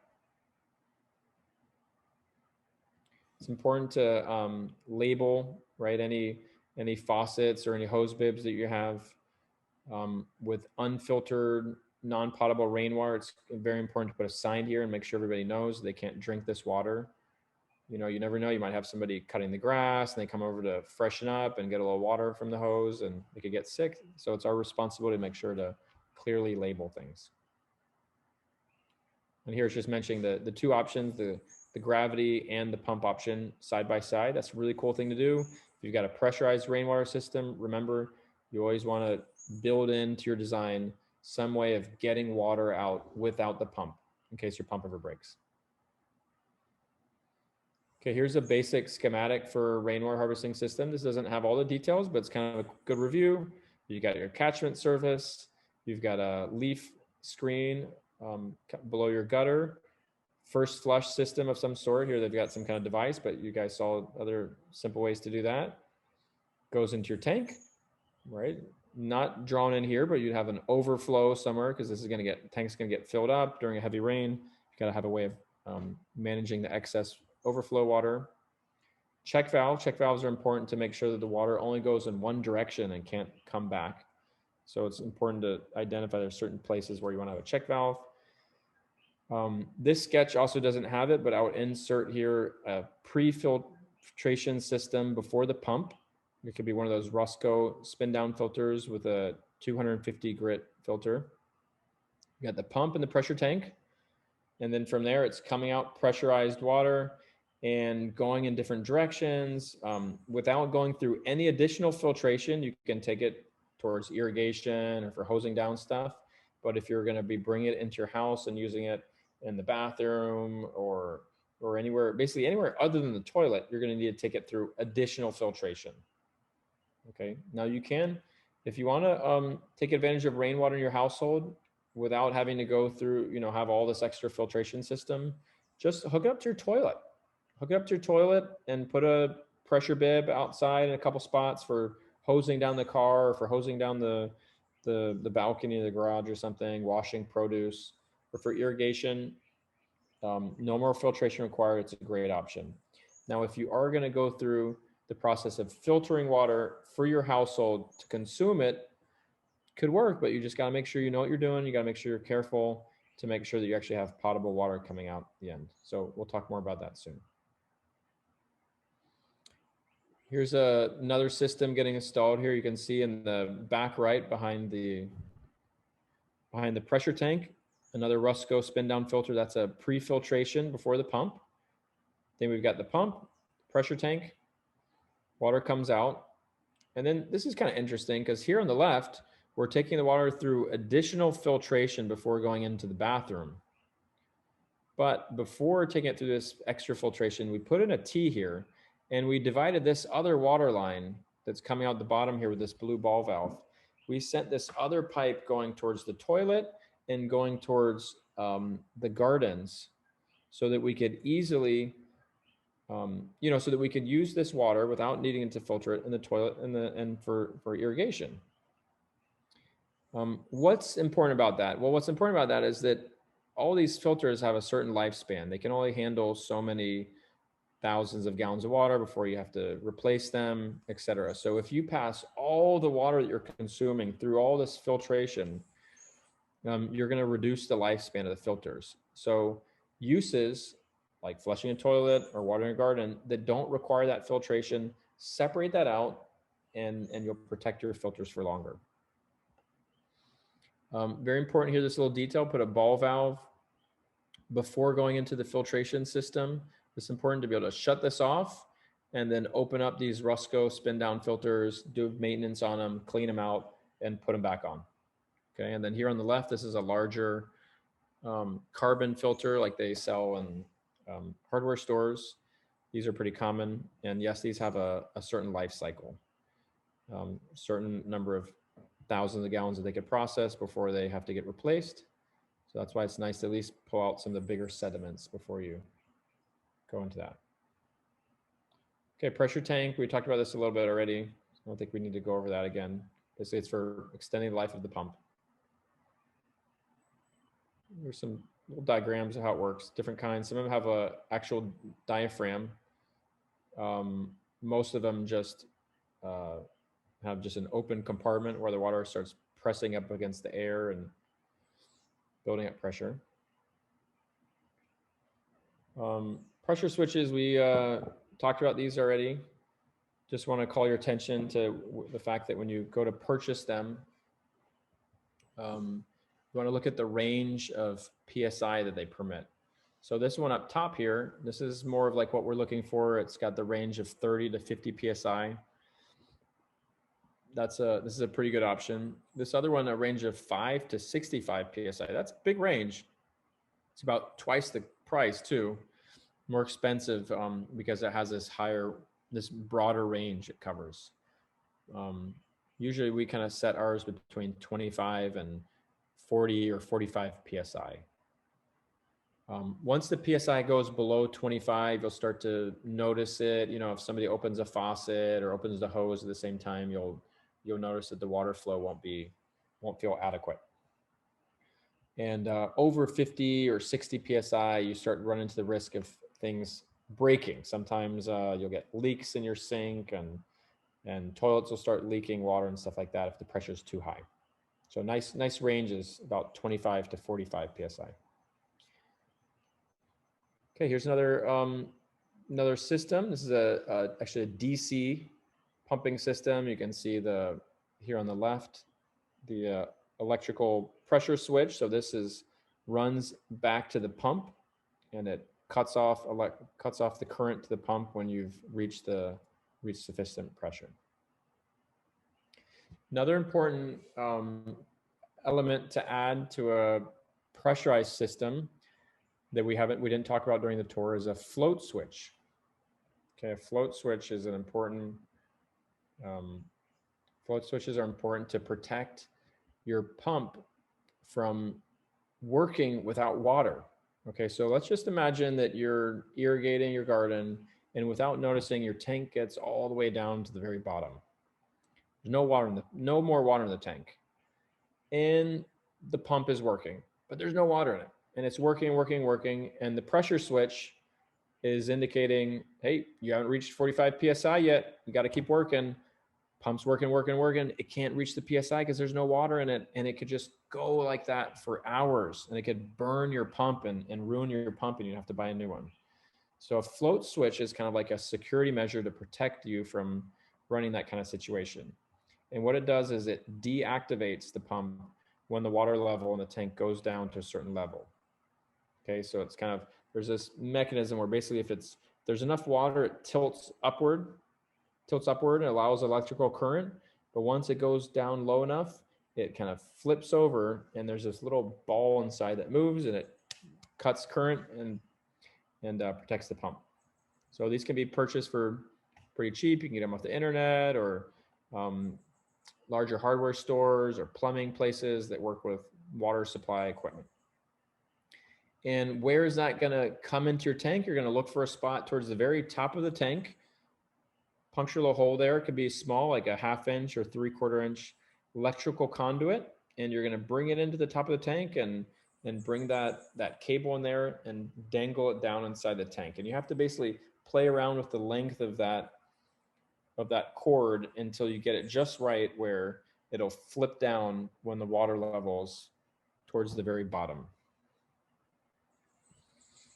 Okay, this is the pre-filtration Rusco filters that I mentioned. You saw those before. You can see you can buy these on the internet in different places.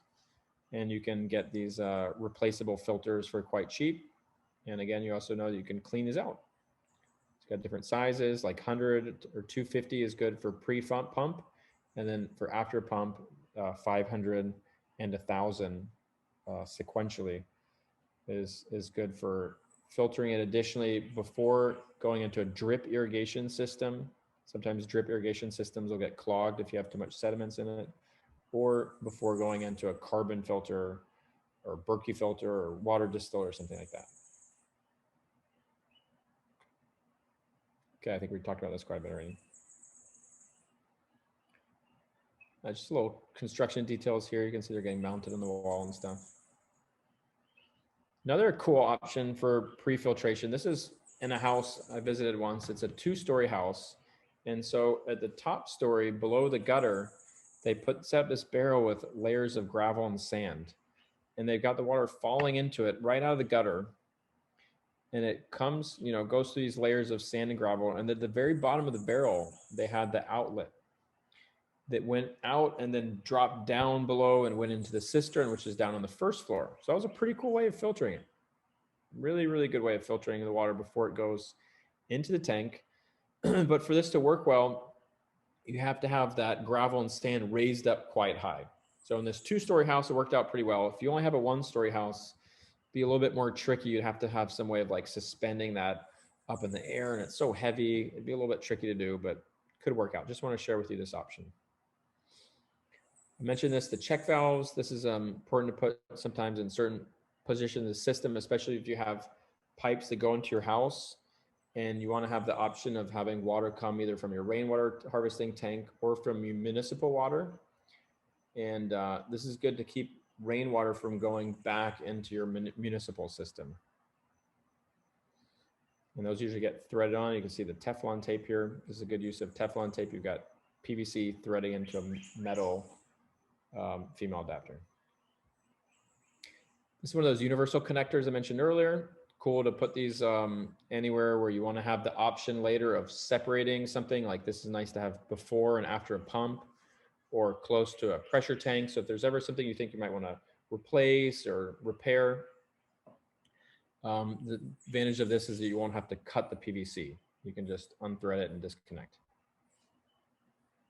You all just saw this. I'm not going to jump over that. We spoke about this already, right? You have a 1.5 inch or a 2-inch drain pipe for cleaning and emptying out the tank. Nice to do that on bigger systems for maintenance. Here's a system that we built at a school in Yasuko, Puerto Rico. And this will be kind of a nice review to see the different components. I think at this point, you're all rainwater harvesting experts, and you can identify all these components, no problem. We've got catchment system on this concrete roof. Pipes come out, they're coming out at a 2-inch size. We quickly increased it to a 3-inch pipe conveyance system. Down on this far end, we've got a T. Rather than putting a 90-degree elbow and running it left, we put in a T and added a threaded cap so we can open this up and clean this section of pipe more easily. Over here, we've got the 45 taken to the wall because we always want to run this vertical section against the column or the concrete, against the structure so it stays firm. We've got our T, drops down, first flush. First flush actually down here runs horizontally behind the tank and discharges over here in this corner. We've got the horizontal piece dropping in, top of the tank, gap, screen, overflow, 3-inch overflow here. And this gray pipe here coming up, that's electrical conduit dropping into the top of the tank with the float switch. There's the float switch. Okay, and over here, we got this little housing where we have located a battery and a pump. This was actually a system that was totally off grid, really cool model. This is a school that we got a grant that helped pay for this whole thing, and we trained the high school students in rainwater harvesting during the process. And we have this is a totally off-grid pressurized system. So if they ever have an emergency, students and teachers can have access to this water. And they also use it on a daily basis in their greenhouse. So looks a little bit high tech. Basically, we're not going to go into electricity and stuff today. I think the main takeaway is that if you're not a licensed electrician or you don't have a lot of experience with electricity, don't play around and get yourself shocked or hurt somebody. Just hire somebody that knows what they're doing to do this kind of wiring for a pump and stuff. But just want to point this out. This is something really cool. We just had, I think it was 2 solar panels on the roof, got 1 battery, and that was enough to power this pump. And it was pretty cool. Worked off grid. Here's a picture of the pump that we used, DC pump. DC means that it's direct current. It draws its power directly from a battery. And that means that we didn't have to put an inverter. If anybody knows about solar systems, you know, all of our appliances inside the house are AC or alternating current, and usually have to have another electrical component in a solar system, which means more costs, and basically where you convert the energy from DC to AC. So advantage of using a DC pump is you can skip the inverter.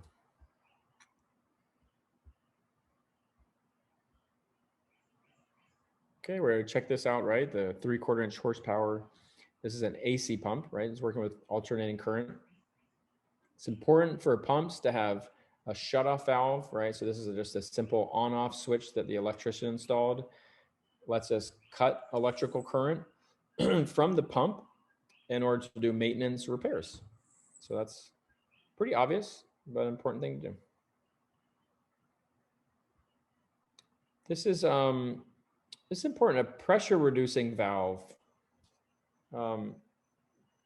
Couple of different situations you might need to use this. First of all, if your water supply line coming from the municipality is too high, if you've got like 90 or 100 PSI, you're going to find that you're also often going to have leaks in your toilet or your sink and stuff like that. And you're going to want to reduce the pressure to like 45, 50 PSI max. But this is also can be important if you have a pressurized system and a drip irrigation. Okay, so I'm going to just do a really quick sketch and show you what that would look like. And it's 6:35. We're getting towards the end of the presentation. I'm sure there might be a few people. Have we lost people? I bet. Yeah, we lost some people. But there's some real determined, focused people that have hung in there with us till the very end. Good for you. Yeah, we have a group of very committed people that are going through the whole process. But I believe there's a whole wealth of information that's already been shared. So I'm happy that we have been able to provide all those tools. Yes, we have. And keep it coming. Those determined participants that are hanging in there till the very end. I love it. Okay, so let's just do real quick. Let's pretend we're looking at an overhead view. We've got our tank here. Comes out, little pre-filtration system, pump, right, with our pressure tank and whatnot. And then we come out, now we've got pressurized rainwater. Okay. Some of this is gonna go towards our house or for a hose and places. Wow, sorry, that doesn't look very clear. Some of this is gonna go where we want it to have, you know, 25 to 45 PSI. But that's a little bit slow here. Okay, but if we have a drip irrigation system, okay, we're gonna wanna tee off that and come over here to our drip irrigation system. We're gonna wanna put a pressure reducer before this drip irrigation system, okay? Just trying to sketch in here. So imagine we got a greenhouse. That was maybe our main inspiration for putting in this pressurized rainwater system. But while we're at it, we said, hey, let's put a hose valve over here and have some pressurized rainwater for washing off our crops, or let's power our toilets with rainwater, etc. So we do want this PSI, high PSI over here, right? So that's why we got the pump. But if we send 45 PSI into this drip irrigation system, you're gonna have some problem. You're gonna have broken lines on a regular basis, leaks, etc. So before that, directly before we come into here, we can insert a pressure regulator right there. Okay, and drop that down much lower. Drip irrigation systems, or they also call them like T-tape. That's a pretty common one people use. T-tape, most of them work well from between 8 and 15 PSI. So when you purchase your T-tape or drip irrigation, just check out the specs, but you're probably gonna find it's in this range somewhere. And if you're above that, if you're at 25 to 45 PSI, you're gonna get leaks on a regular basis. So that's just a little detail. Hopefully those loyal, committed focused participants that have stuck it out through 3 hours of listening to me talk. They caught that information.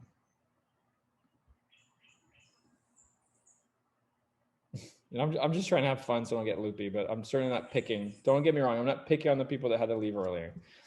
I'm sure they're good people too. I'm not picking on them.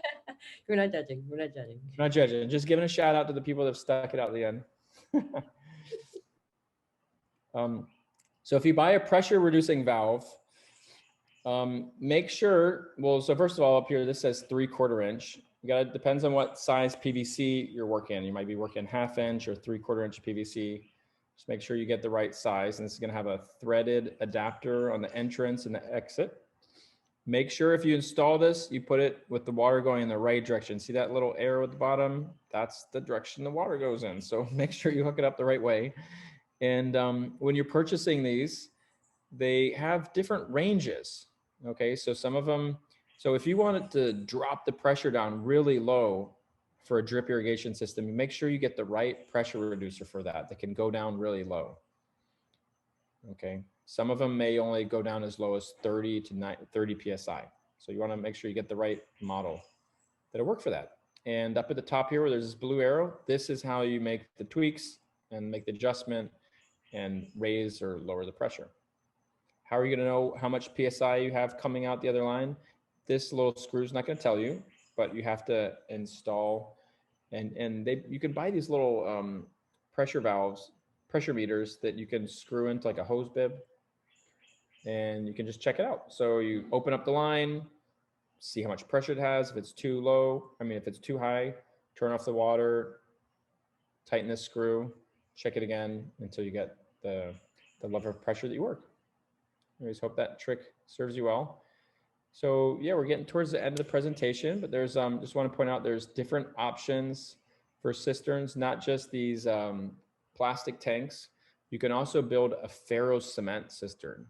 I've never done this before, but I'm really excited. I hope to get to this in the next couple of years. You can build really big tanks as large as 10, 20, 30 gallons. So this is really nice for community level water systems, or if you have a really big farm or irrigation system you're setting up, you want to make a bigger investment and get 10, 20, 30,000 gallons of storage, Ferrocement is probably the best option to go. You can build this yourself. If you decide to do this, I'd recommend start small, right? Do something small like we saw in this first picture here to get the hang of it, and then go for it. But it's basically rebar skeleton. You stretch metal wire mesh across that, and then you apply plaster to it. And it's a thin layer of plaster, and you have to just carefully apply it on both sides, smooth it out, and you build a homemade tank. Pretty cool. This big system you can see has like a ladder built inside, so you can climb down inside and get in and out to do maintenance and stuff. So just want to put that out there in case anybody wants to go big and do a big Ferrocement tank. Just real quick to talk about water filtration. So this is a nice emergency water system. We use these after Hurricane Maria quite a bit. You can pour rainwater into it. Ideally it's pre-filtered, but really you can pour in whatever you've got if it's an emergency, right? And passes through this filter here. Pros are that it's lightweight, transportable, it's cheap, long lasting, and it's going to filter out most of the bacteria that cause intestinal discomfort. And it filters quite quickly. Disadvantage of this is that it's not going to filter viruses, ions, heavy metals, or pesticides. Good news is that if you've got reasonably clean rainwater, you're probably not going to have viruses or heavy metals in it. Anyways, this is really just good for emergency water filtration. This Kohler model is a little bit better for household use. A little bit more expensive, but same idea. You've got a compartment up top, pour the water on top. It passes through a ceramic filter, drips down into this bottom compartment, and it's ready to go.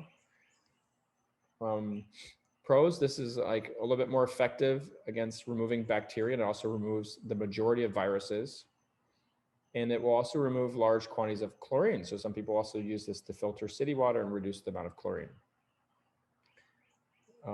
Cons for this is that it takes a long time for the water to get through that filter. you're gonna do max like 10 gallons a day. So if you've got like a whole family of people that are depending on this, it might get a little bit slow and tedious, but it's a nice option for, 2 or 3 people.